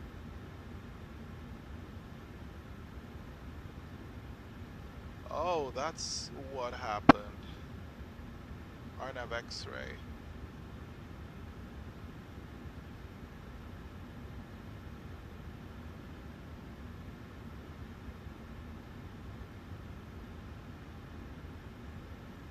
Okay. And then I'm basically, guys, if you guys are wondering what I'm doing, I'm actually just checking out our arrival. Zarnav X-ray runway 09er via Axton. And I'll show you exactly what I'm seeing. Let's switch to plan mode. Let's go legs. See, this is what it's doing. Straight through here, instead of doing a nice, you know, nice circle around here for a proper approach.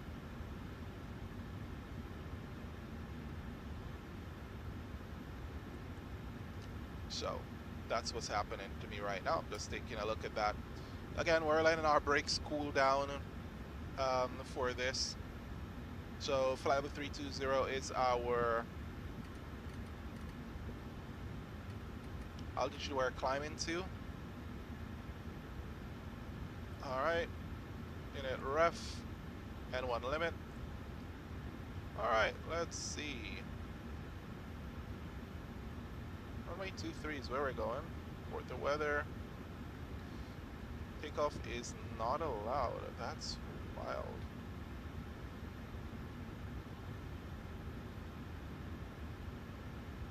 Okay. We can still say it's wet.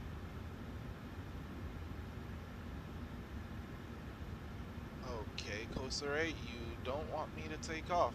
Alright, let's see. Alright, let's do a takeoff performance on sim brief. Let's calculate.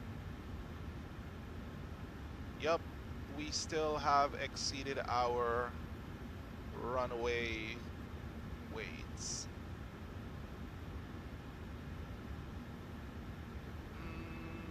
Takeoff rating. Go takeoff 1, flap config. Let's do flaps 10. Let's turn off our AC. Still too heavy.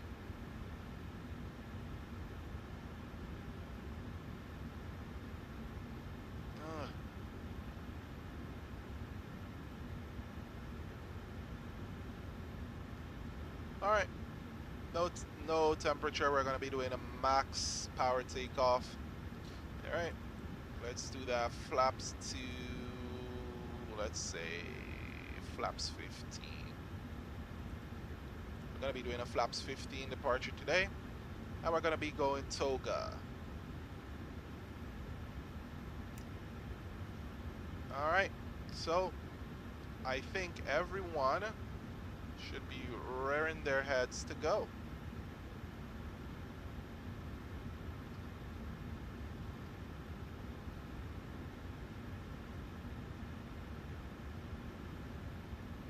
This is a very interesting thing happening today. Alright, so our anti-collision light is set to on. Let's switch this to 320. APU bleed is on. These go off. Everything else is checked, and we are ready to depart out of here. Oh, nope, not yet. Not yet. Close these. Release all. And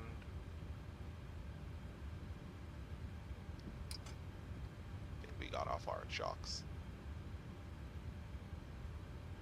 There we go. Chocks are off.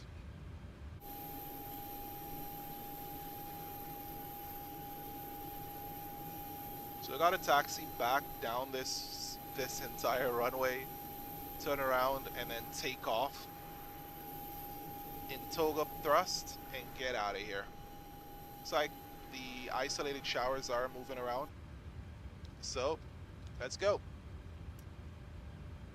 Ground, waiting for rotation. Rotation, check. Time we get in the air, these brakes will cool off pretty quickly. Just ain't gotta sit on the brakes. There we go. Nice rotation. 2, go. Fuel in.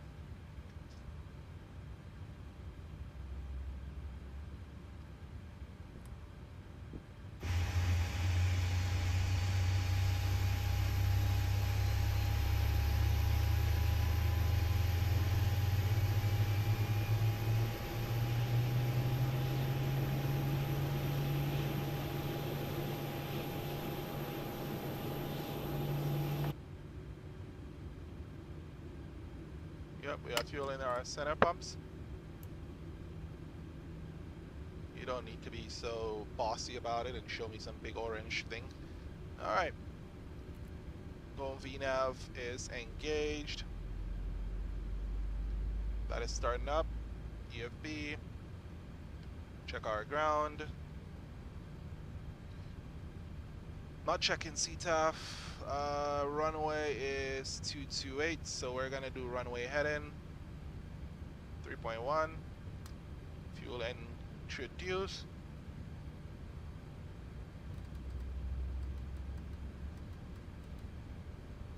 Two 228.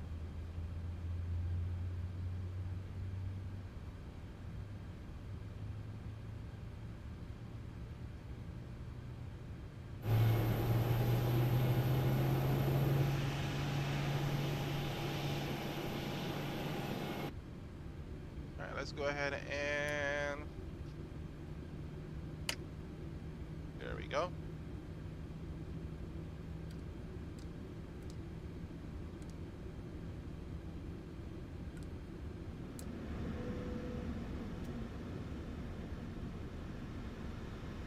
All right.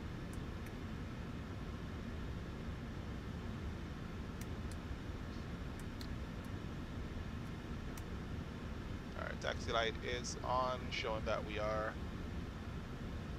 pretty much ready to go. Select flaps 15.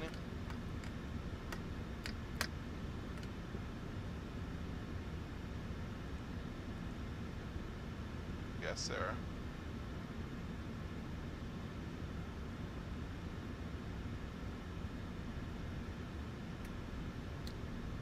All right, ready to go. Go. Brakes off. Flaps. Select 15.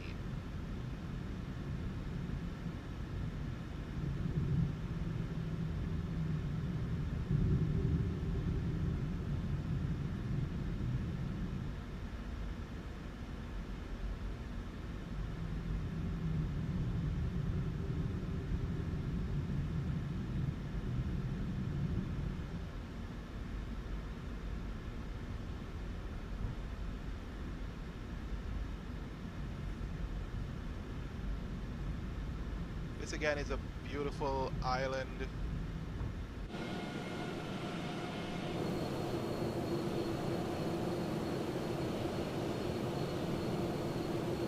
This is an artificial island that is detached from the main island right here. We're gonna backtrack runway 05 for 23 for our departure today.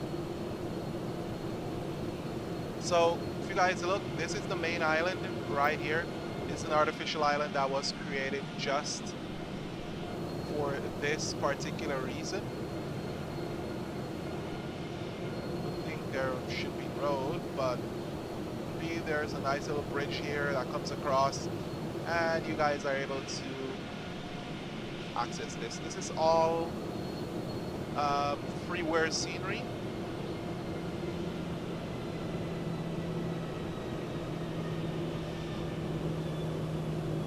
Again, this is all freeware scenery available on Flightsim.to.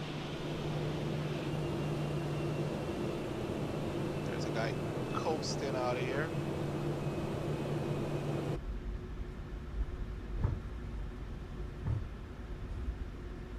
Don't want to be on my brakes too much.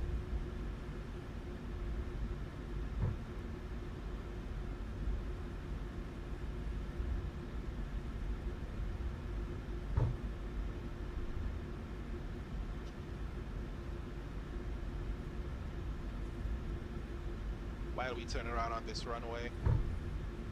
Ground speed 22, we'll just keep that speed up.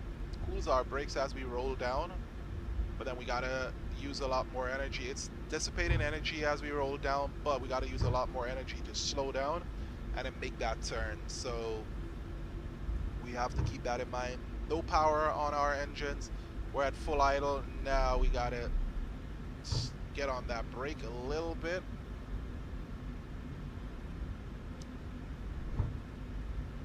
Not sure why that is there. It should not be there, but it is.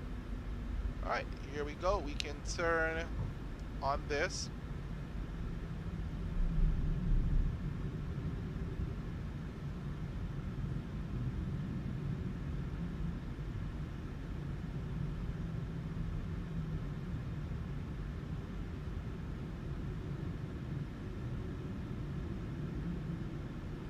Our aircraft is fully configured for this departure today, runway 23.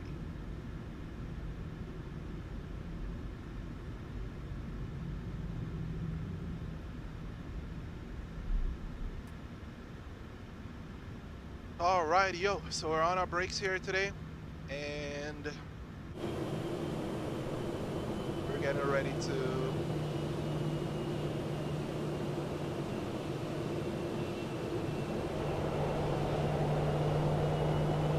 line up a little bit better.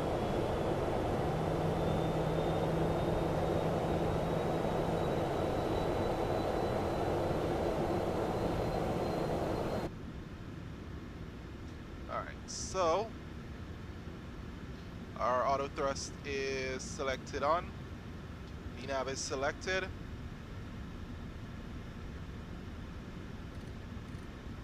And we are headed select. We're gonna increase to 180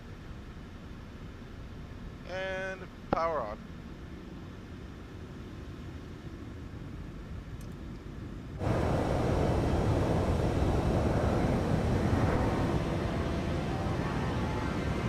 There we go. And we are off. Airspeed alive. Alive. Check. 80 knots. Check.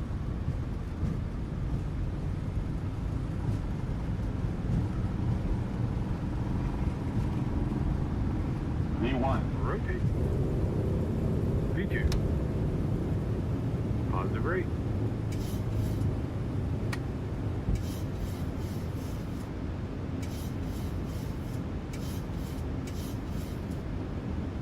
All right, we are airborne.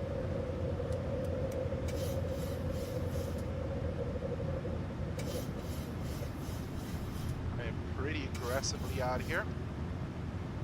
AP is on. Command A. LNAV.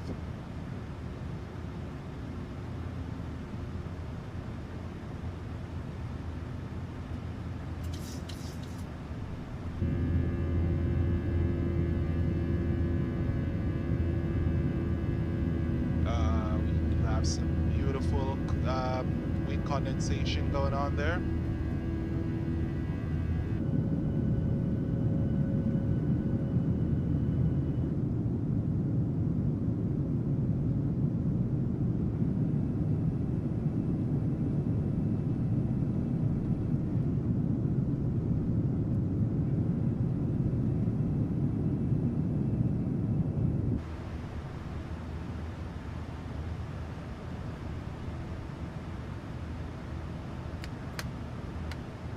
Stop.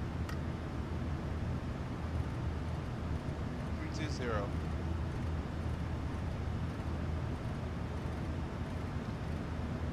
Not much to say, not much to see. Just an amazing departure. There goes our flaps are coming back.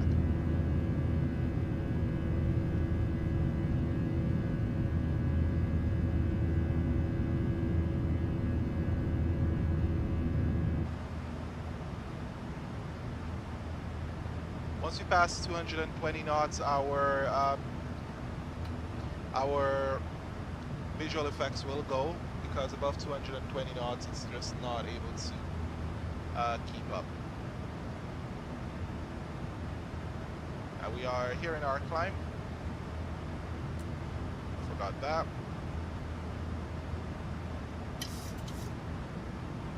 For some reason, I keep forgetting that all my lights are not set correctly. But another smooth departure out of it's Kosrae, I think. Yeah. All right, there we go. Standard. Why is my VRAS isn't working?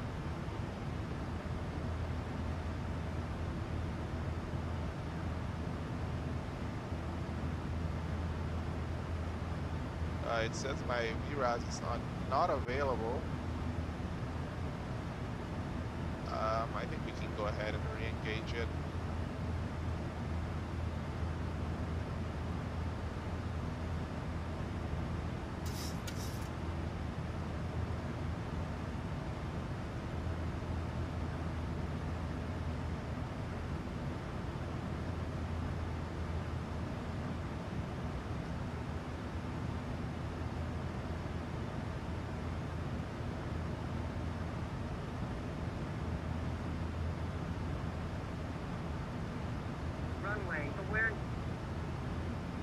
Says that it's in up.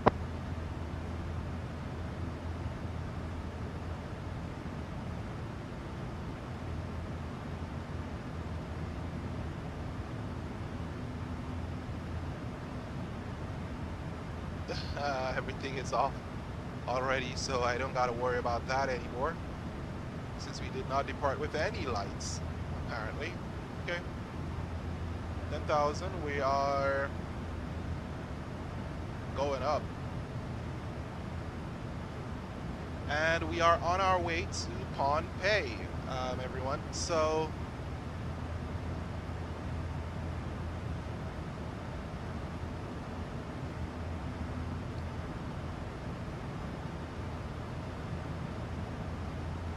got a nice little tailwind there for our departure. Check show 3 as we climb out.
We're climbing here.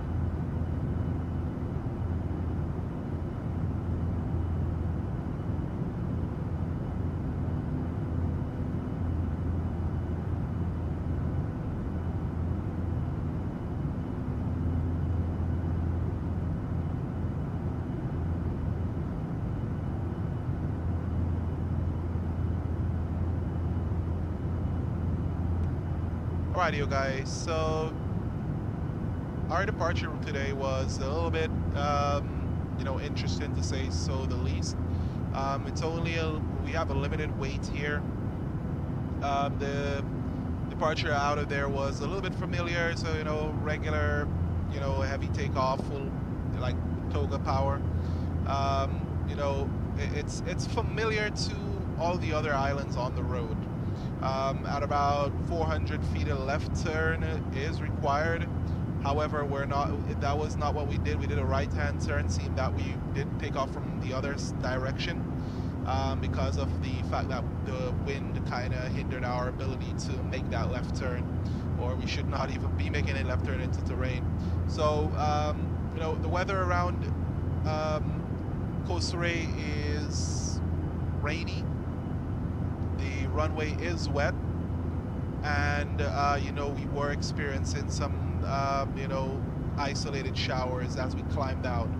However, we did not run into any of those types of issues for ourselves, so that was pretty good for us. Now our next destination is gonna be Pohnpei, where myth, rain, and runways collide. So Pohnpei is the largest and most populous of the federal states of Micronesia. It's a place where legends and rainforests intertwine. The island's name springs from local lore. Seafaring ancestors supposedly created the land by piling earth and stone atop a shallow reef, giving birth to the emerald landscape that now rises dramatically above the Pacific. For much of its history, Pohnpei was a remote outpost accessible by only ship or seaplane. The international airport at Pohnpei stands as a testament to progress. It's an open-air terminal and essential amenities greet travelers with a blend of practicality and island charm. The airport's evolution from a modest airstrip to a modern gateway was shaped by both necessity and mishap, including a 2008 runway overrun by a Boeing 727 cargo jet that prompted major upgrades funded by Japan and the US, FAA. Now, Pohnpei is the main portal to Colonia and island wonders, waterfalls, pristine beaches, and the mysterious UNESCO-listed Nan Madol ruins. Alright, Pohnpei isn't just lush, it's legendary for rainfall. The airport region gets an average of 4,775 millimeters or 188 inches of rain annually. But the mountainous interior, especially atop Mount, what is that? Lord, can see over 10,000 millimeters or 400 inches a year. Most of this deluge falls between May and November. On this leg, we are going to be taking a look at the weather and testing our skill, right? So we'll see what happens. Our climb out today is up to flight level 320. Nothing much, nothing interesting to see here. Just a regular climb out of 320. We have a beautiful tailwind right there. I'm gonna switch off our, oh, nope, that's no smoking sign. All right, so we do have a zone tap and trip reset.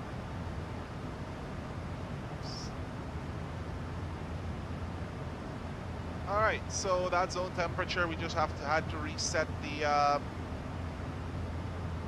it being tripped. So there you go.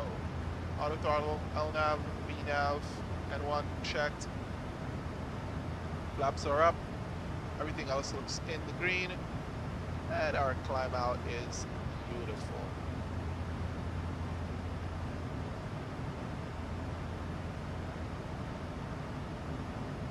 So our navigational skill is gonna play a part in this.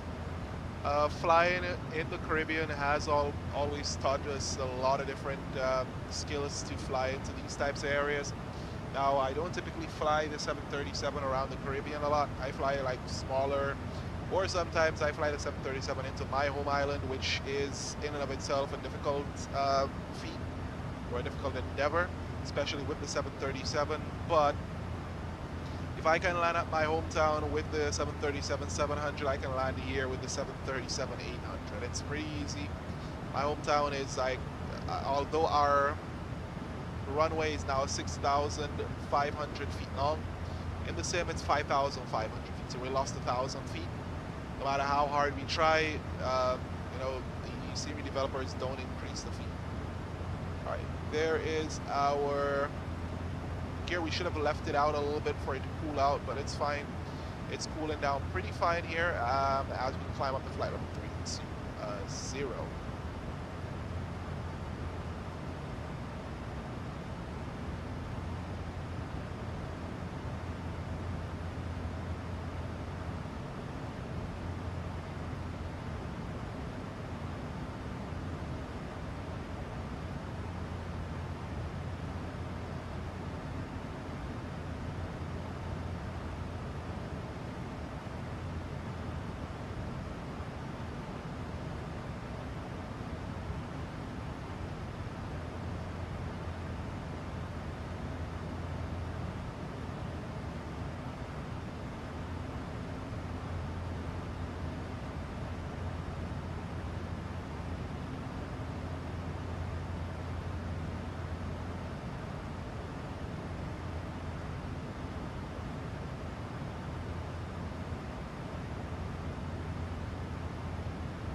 All right.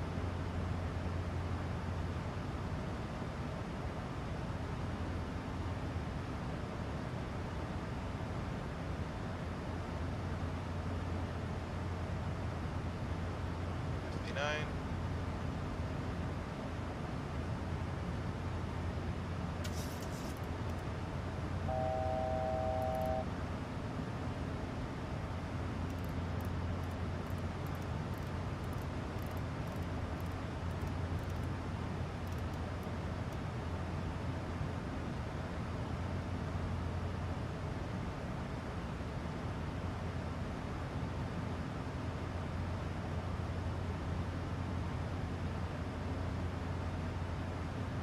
All right, so there's something interesting. It's 259 feet for our minimums.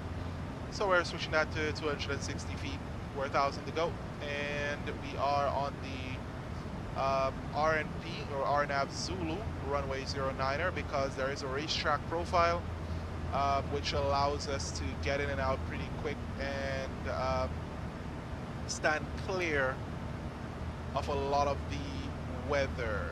Well, not weather, but a lot of the terrain, the high terrain.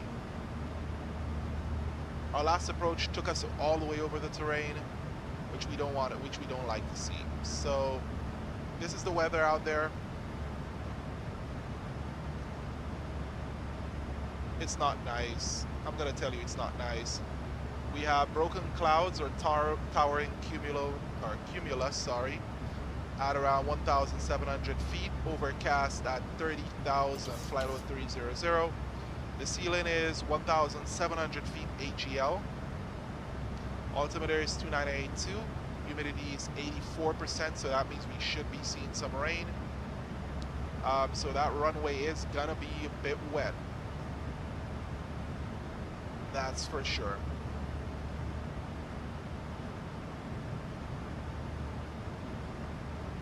Well, we'll see what happens when we get there. It's like leg 4 out of 6. So after this leg, it's one more landing and then we're on our final.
radio, guys. And so we're coming back here. I had to grab something real quick for my son to have something to eat. And we're just at our top of descent. Weather looks pretty nice out here. Doesn't look too good over here. Not sure why every single one of our descents are covered with lots and lots of clouds today.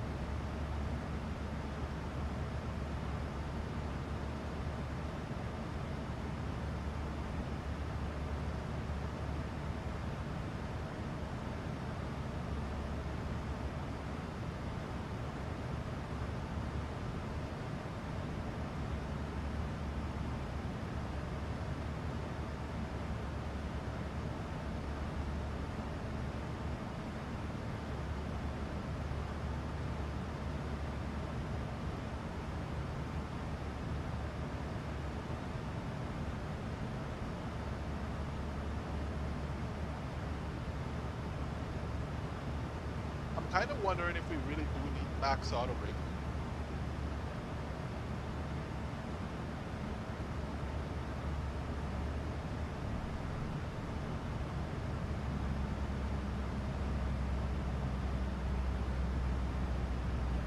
The main reason why I'm keeping the max auto brake is because of the fact that we are landing on some short runways, and I don't think this has short field package enabled. Let's check. Drag required. Yeah, whatever.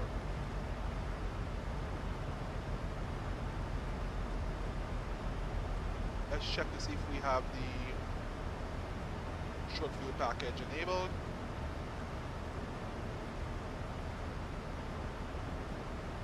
No, we do not. We have the performance improvement package. But these are all set and I have not changed them. So there's something to note.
Okay, looks like we are going to be taking a keen interest in the performance improvement package and also the short field package in the next round of flights. but a lot of these were being done without short field package enabled and also the performance improvement. So I am surprised at at my performance in landing these things, and I usually have them enabled.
Rightio, so we're almost at Axton, about 20-something miles out, 26 miles to go.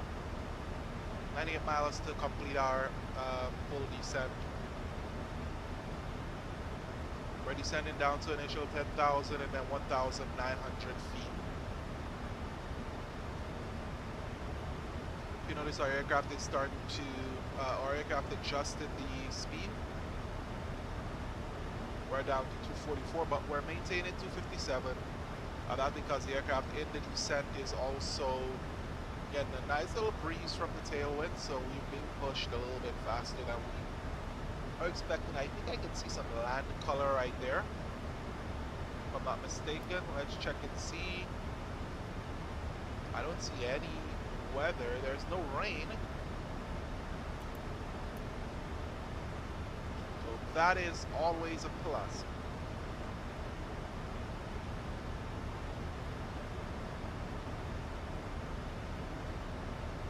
No rain is always a plus.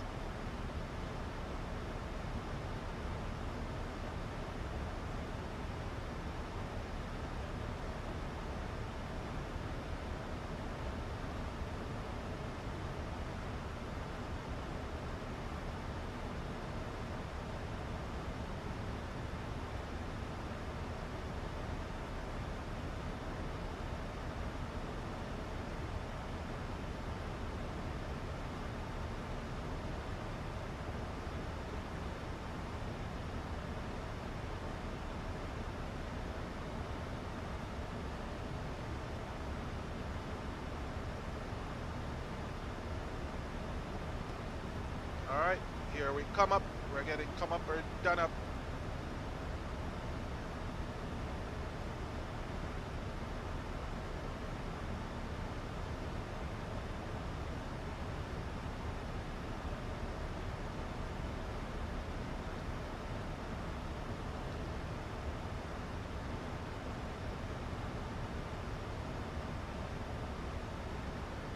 Alright, so we do see that our temperature did go up.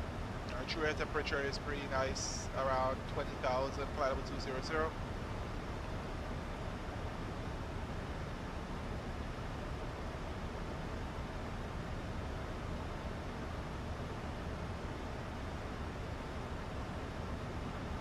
This is where your skills come into play as a pilot.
Alrighty, so we are preparing to enter this racetrack pattern in a second.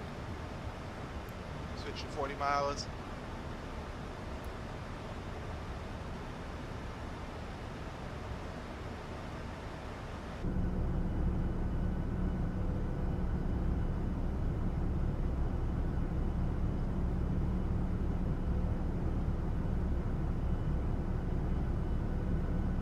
Pohnpei is down here.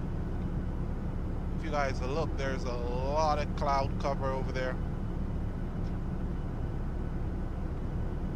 If Pohnpei goes to IFR, then we are not making it to Pohnpei.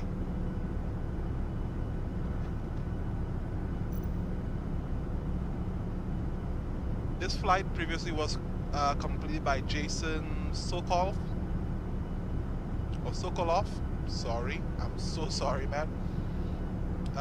He is a technical support specialist, and he's also an instructor at Angle of Attack. Has a strong background in aviation safety. He did this flight, and sadly, he completely forgot to do a destination alternate. The thing about me is, when flying these types of flights, I usually have 2 destination alternates set. So right now my destination alternate is in Ada or Guam. Either of these are where I'm gonna be at. Ada or Guam. Now 123.6 is CTAF frequency. We're gonna go over to 123.6. Because we do see we have traffic.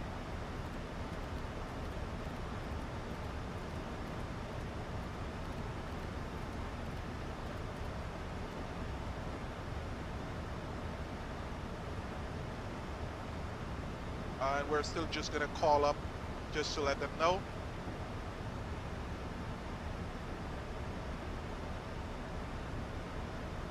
Pohnpei traffic, United 154. We are in the descent from flight level 120 down to 5,000. Left Havana, heading over to Rennes on a track of 263 degrees. And we will be on the RNAV, Zulu runway 09er approach, Pohnpei. Alright. I love getting through these clouds, man.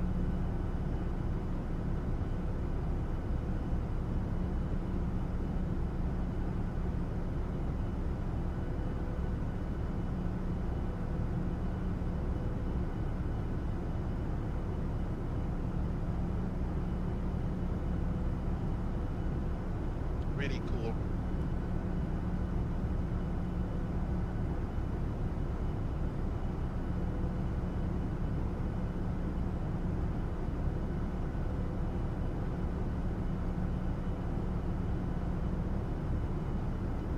And we're popping out through clouds, we're popping out through everything right here.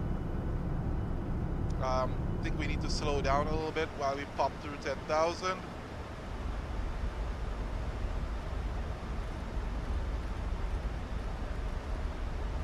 $1,900.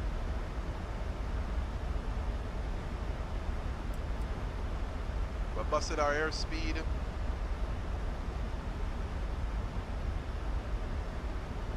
Aircraft is trying to slow down for us.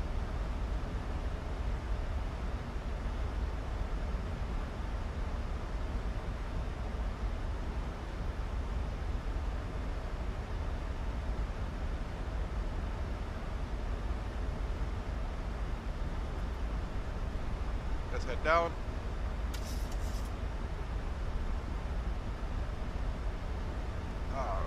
Okay, there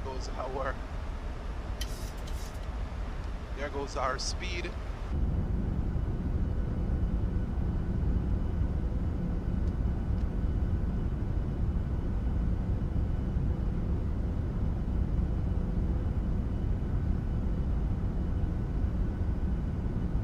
Again, we have got to be mindful that this aircraft does not have the short fuel package, so a lot of the performance improvements that we would have gotten, we don't have it.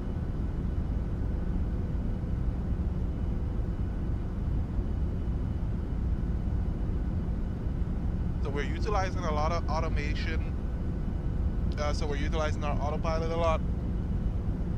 We're also trying to utilize our auto throttles, trying our best to, you know, be as focused as possible on flying the aircraft. If anything goes wrong that we don't like, we will definitely be going around, doing our go-arounds. Look at that cloud. All right, let's check and see where we're at. All right, we're in the racetrack.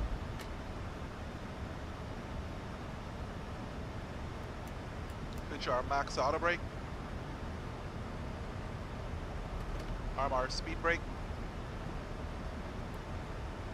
Engine ignition to continuous. We're about to turn that on.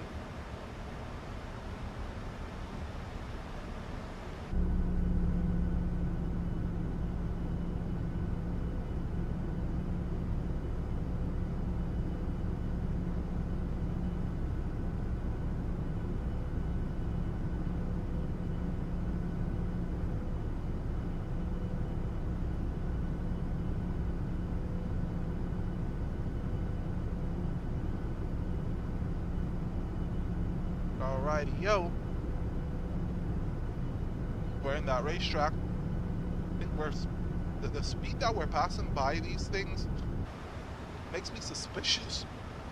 And as you see, we have right to be suspicious in those things.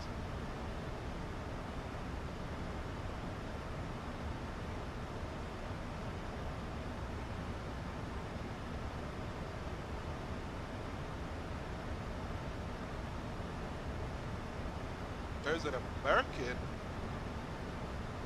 PTPN to PTSA. Wow. That is very interesting. We need some speed brake.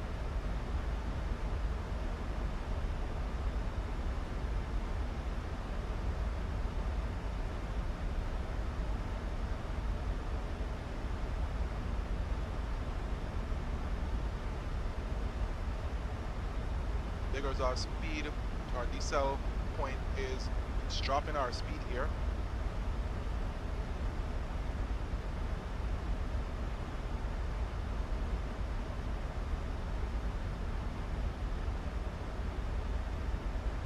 Not gonna lie, with a lot of fuel because we did have a tailwind all the way through.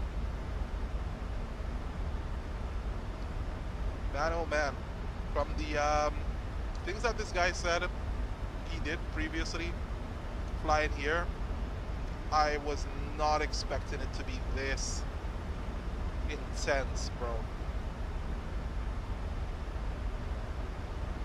We're keeping our speed brake in, that's for sure.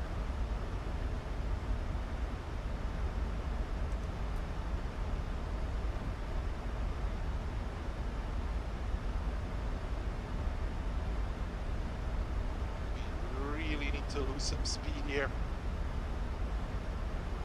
You think? You definitely think?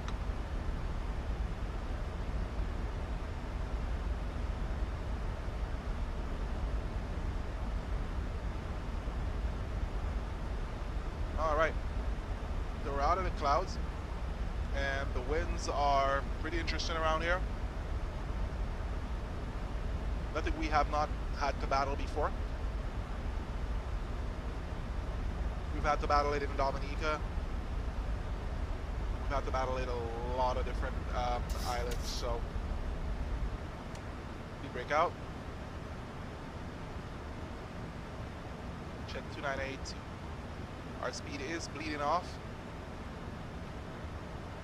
We are gonna wanna put out our slats, so flaps 1.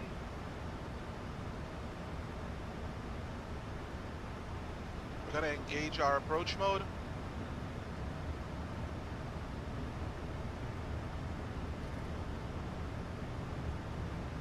Let's do 180.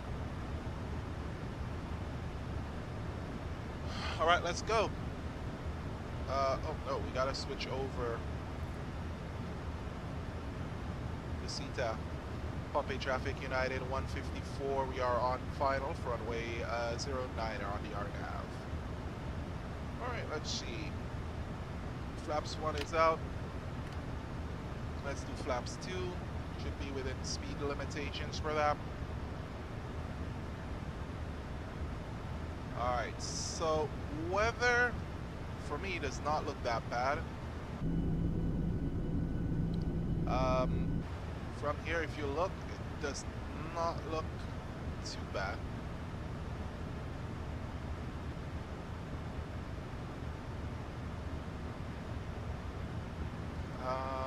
Okay, so it looks worse than it is. Alrighty, yo, that's beautiful. All right. Let's do 150.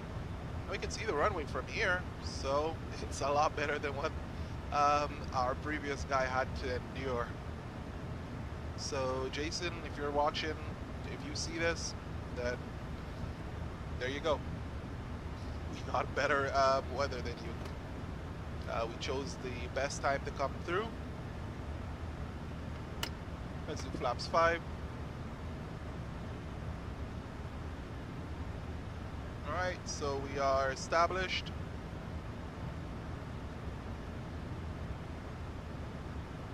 I'm only going max auto brake because it says that we need max auto brake, and I don't want to overrun this. 2500. Thank you. I don't want to overrun this. So let's get rid of this info screen right here. Gear down.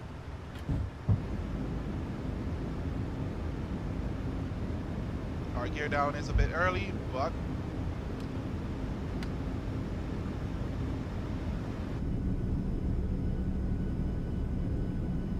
beautiful. Those are some beautiful looking reefs.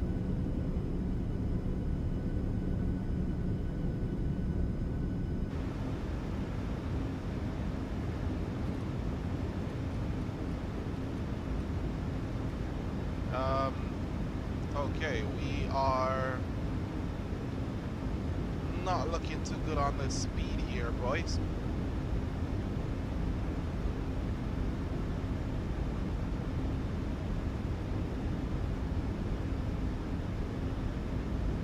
We're coming in way too hot. That it's bleeding off. Thank you.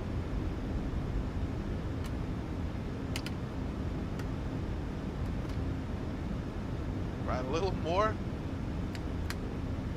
and I would have chosen to go around. 1000. 1000, check. AP off.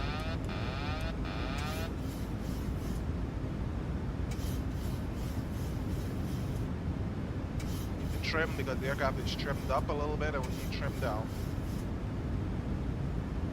Disengage the auto throttle because we don't want another go around like the last time where our auto throttle engaged for our go around to happen, and we're going to focus on our landing now. 500. 400. Sink rate. Approaching minimums. 300. Minimums. Continue.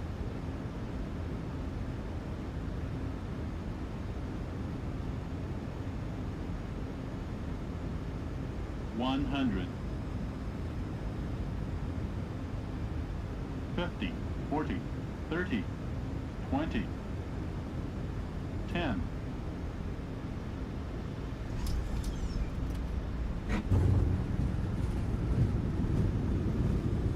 Oil is deployed. Reverse is green.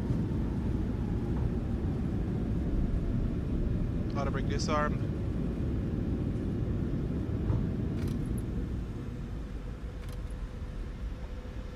And welcome to Pohnpei, guys.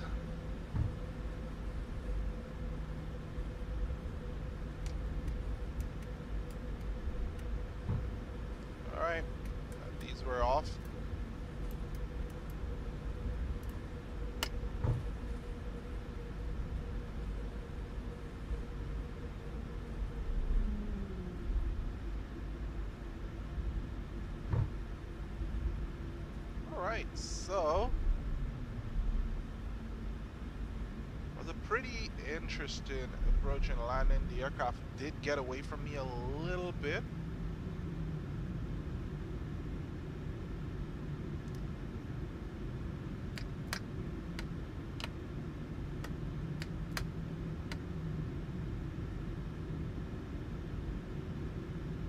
Because we know what we're about, we were able to get down. I believe we're still going to be touching within the 200 feet per minute mark.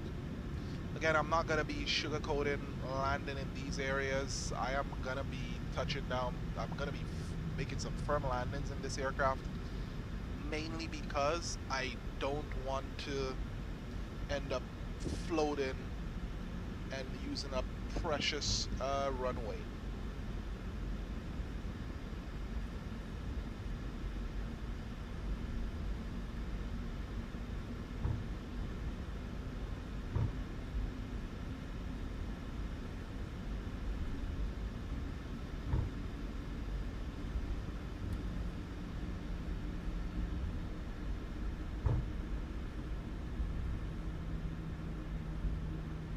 Yes, Lord, thank you. We got GSX here. Thank you very much. I'm tired already.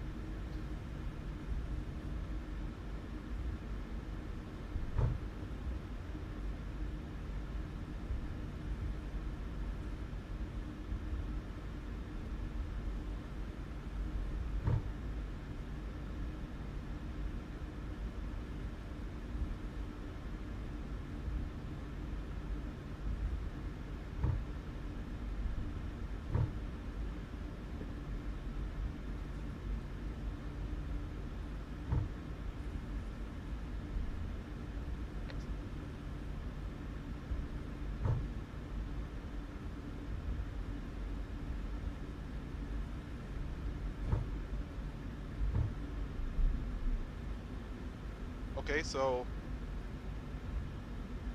what about parking now?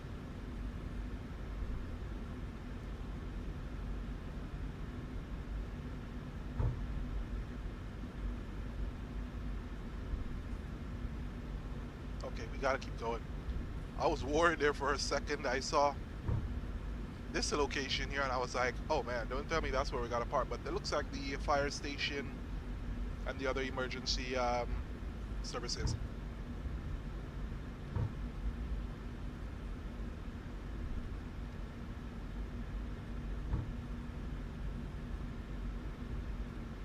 I'm not gonna lie, we landed here with a lot of fuel. Now, to be honest, a lot of this fuel is mainly for our dual alternates because I have set up in my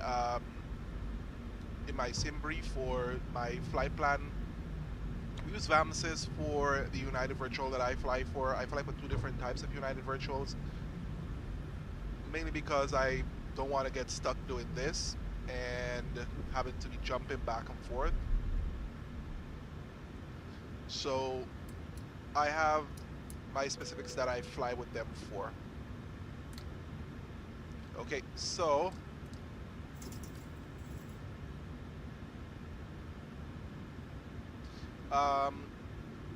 in my flight plan or my flight planning, I always typically set default to have two alternates as my default alternate. If I'm flying extreme like ultra long haul, I'll only have like 3 or 4. If I'm flying in an area where I know it's gonna have a lot of bad weather, I'll put, you know, a lot more alternates than normal. But for me, it has always been 2 alternates for me.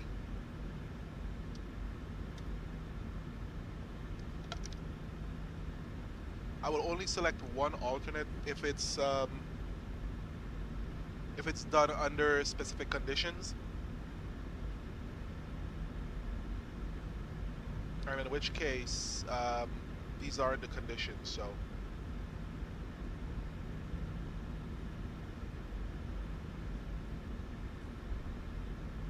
Gotta check and see where these guys are facing.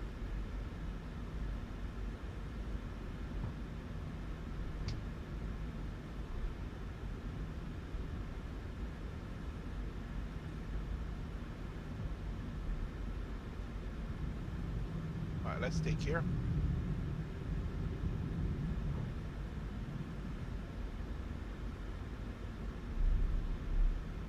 And I know GSX is gonna tell me this parking is too small for your aircraft.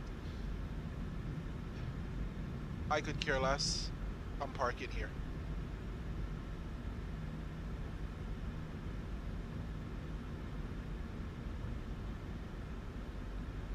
For the past few times, I mean, civilization is pretty good to see.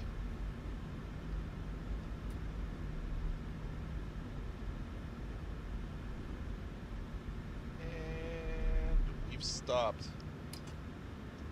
Brakes are set. Alright, so our APU generators are on. Got our taxi lights to off, and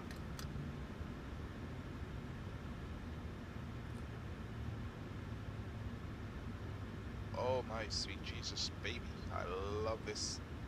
Alright, so there we go. Welcome to Pohnpei, guys, and I know GSX is gonna have a hard time. Shouldn't have a hard time. They're fine. They're okay. They should be able to get in and out with no problems. So I'm not gonna park there because something like that, that's annoying. Alright, so 2 parking spots. We are not gonna stay here for too long. Mainly because you know, we may have other aircrafts coming in. Alright, there goes our we're gonna switch up our fuel pump. Leave our Ford fuel pump on for this. We got our APU going.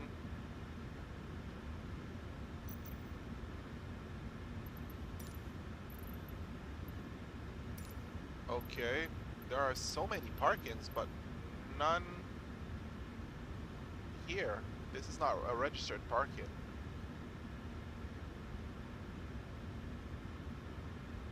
Which is interesting. Okay. Looks like we're gonna, I was so excited by this. I'm curious to see what the parkings look like around here.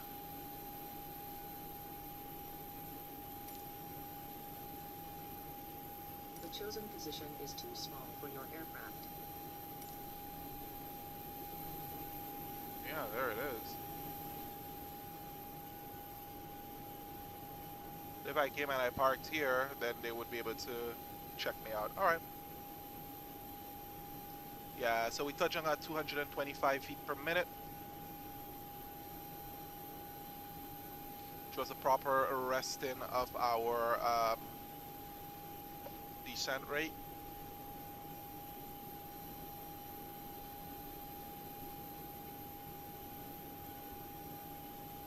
Alright, so here we are at Pohnpei. I think I'm gonna allow GSX to like, let's do 14. The chosen position is too small for your aircraft.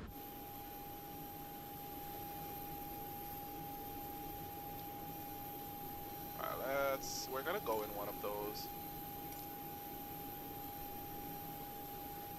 The chosen position is too small for your aircraft. Alright, so it's 12. We're gonna do a jump. Let's do that The chosen because, position is too small for your aircraft. wow.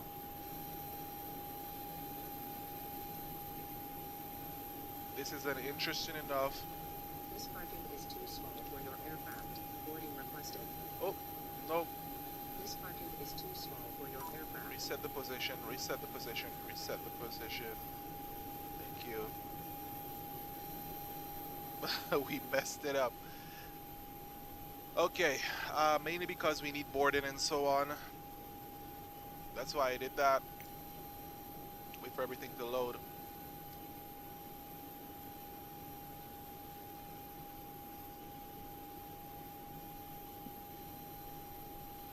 My son is now sleeping, which is great.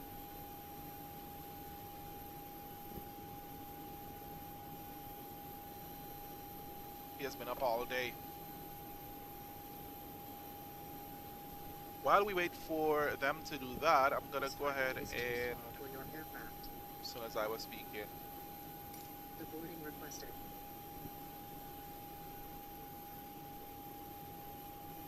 all right, let's get them to check their deboarding. This is they're now scrambling to get around the aircraft and do everything.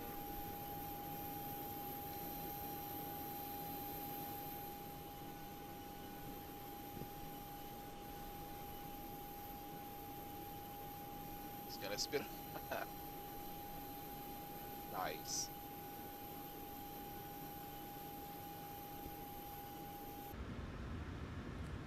Alright, I think in Pohnpei we are able to get some ground power service.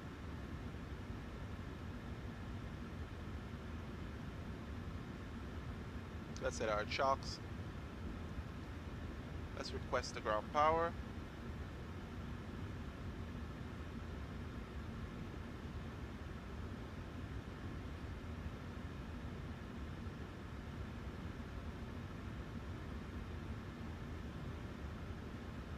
Alright, ground power is connected. Passengers bus is coming. Alright, let's tune off our fuel pumps. And there we go. Alrighty, let's check our brakes. Yeah, 3.2. We're gonna give it a minute here for it to cool down while we prepare our Passengers, the boarding started. while we prepare everything else.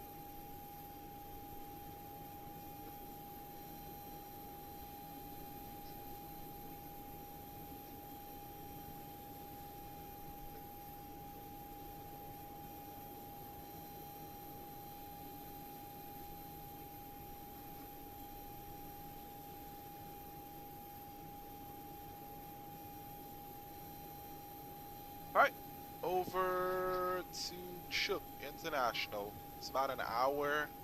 I don't think I'm going to be doing that. I think Pohnpei is where we're going to be stopping for today. And we can maybe do the next two legs tomorrow. So we are going to deboard here.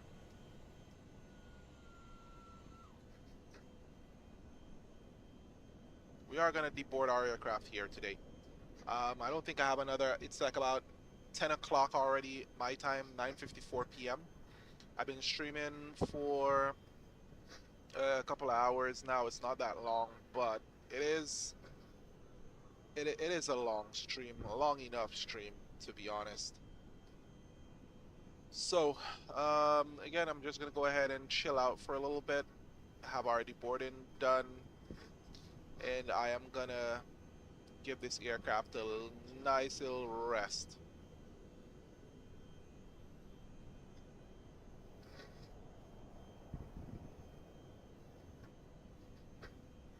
Definitely needs a nice little rest. So our next airport is headed over to CHOKO and then Guam. So this is going to be our last. It says history in the clouds for Pohnpei.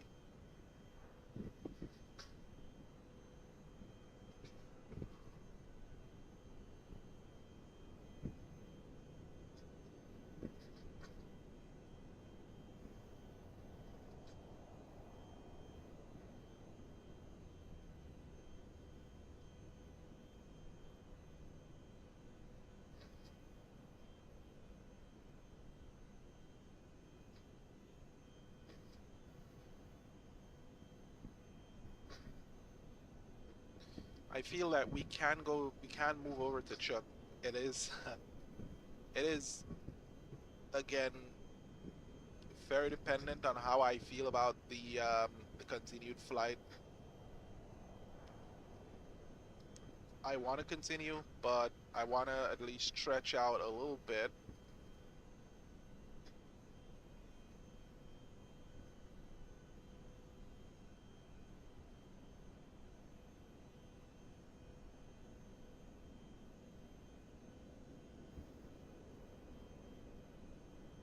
Okay.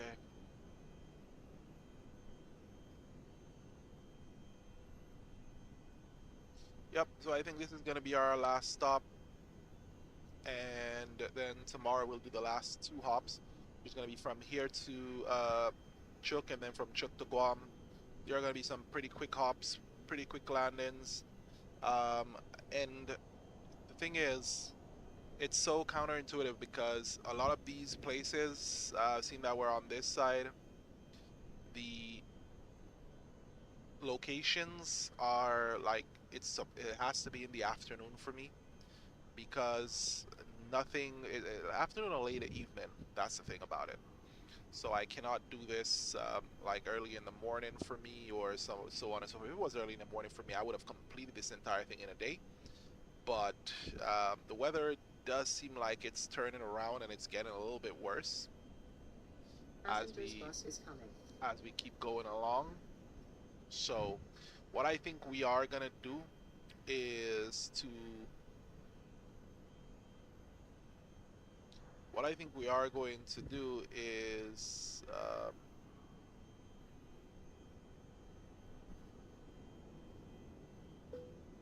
Passengers try boarding to starting. just continue tomorrow. So yeah. Well, it was tiring. 2 hops, interesting 2 hops. Took a lot of energy out of me to fly these approaches. They are very interesting. And Jason, if you are looking at these, hops, they are an amazing and a neat way to enjoy the 737 and also these small, on these small islands. Do you want to deboard crew? Yes, please. Crew Oh off my is God. coming. Jesus, I did only crew. I should have done crew and pilots. Oh well. Crew bus just went right through us. Oh well. Crew deboarding starting. Yeah, so again, thank you so much for joining me on this, on these dual hops. They were an amazing, 2 hops. You guys definitely need to try them out and, just test your skill.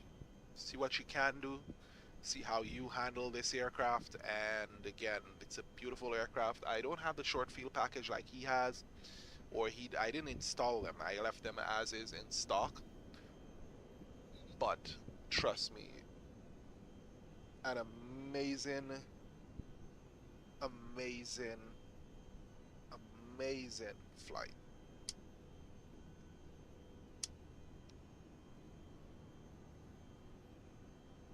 Again, thank you so much for joining me, guys, on this.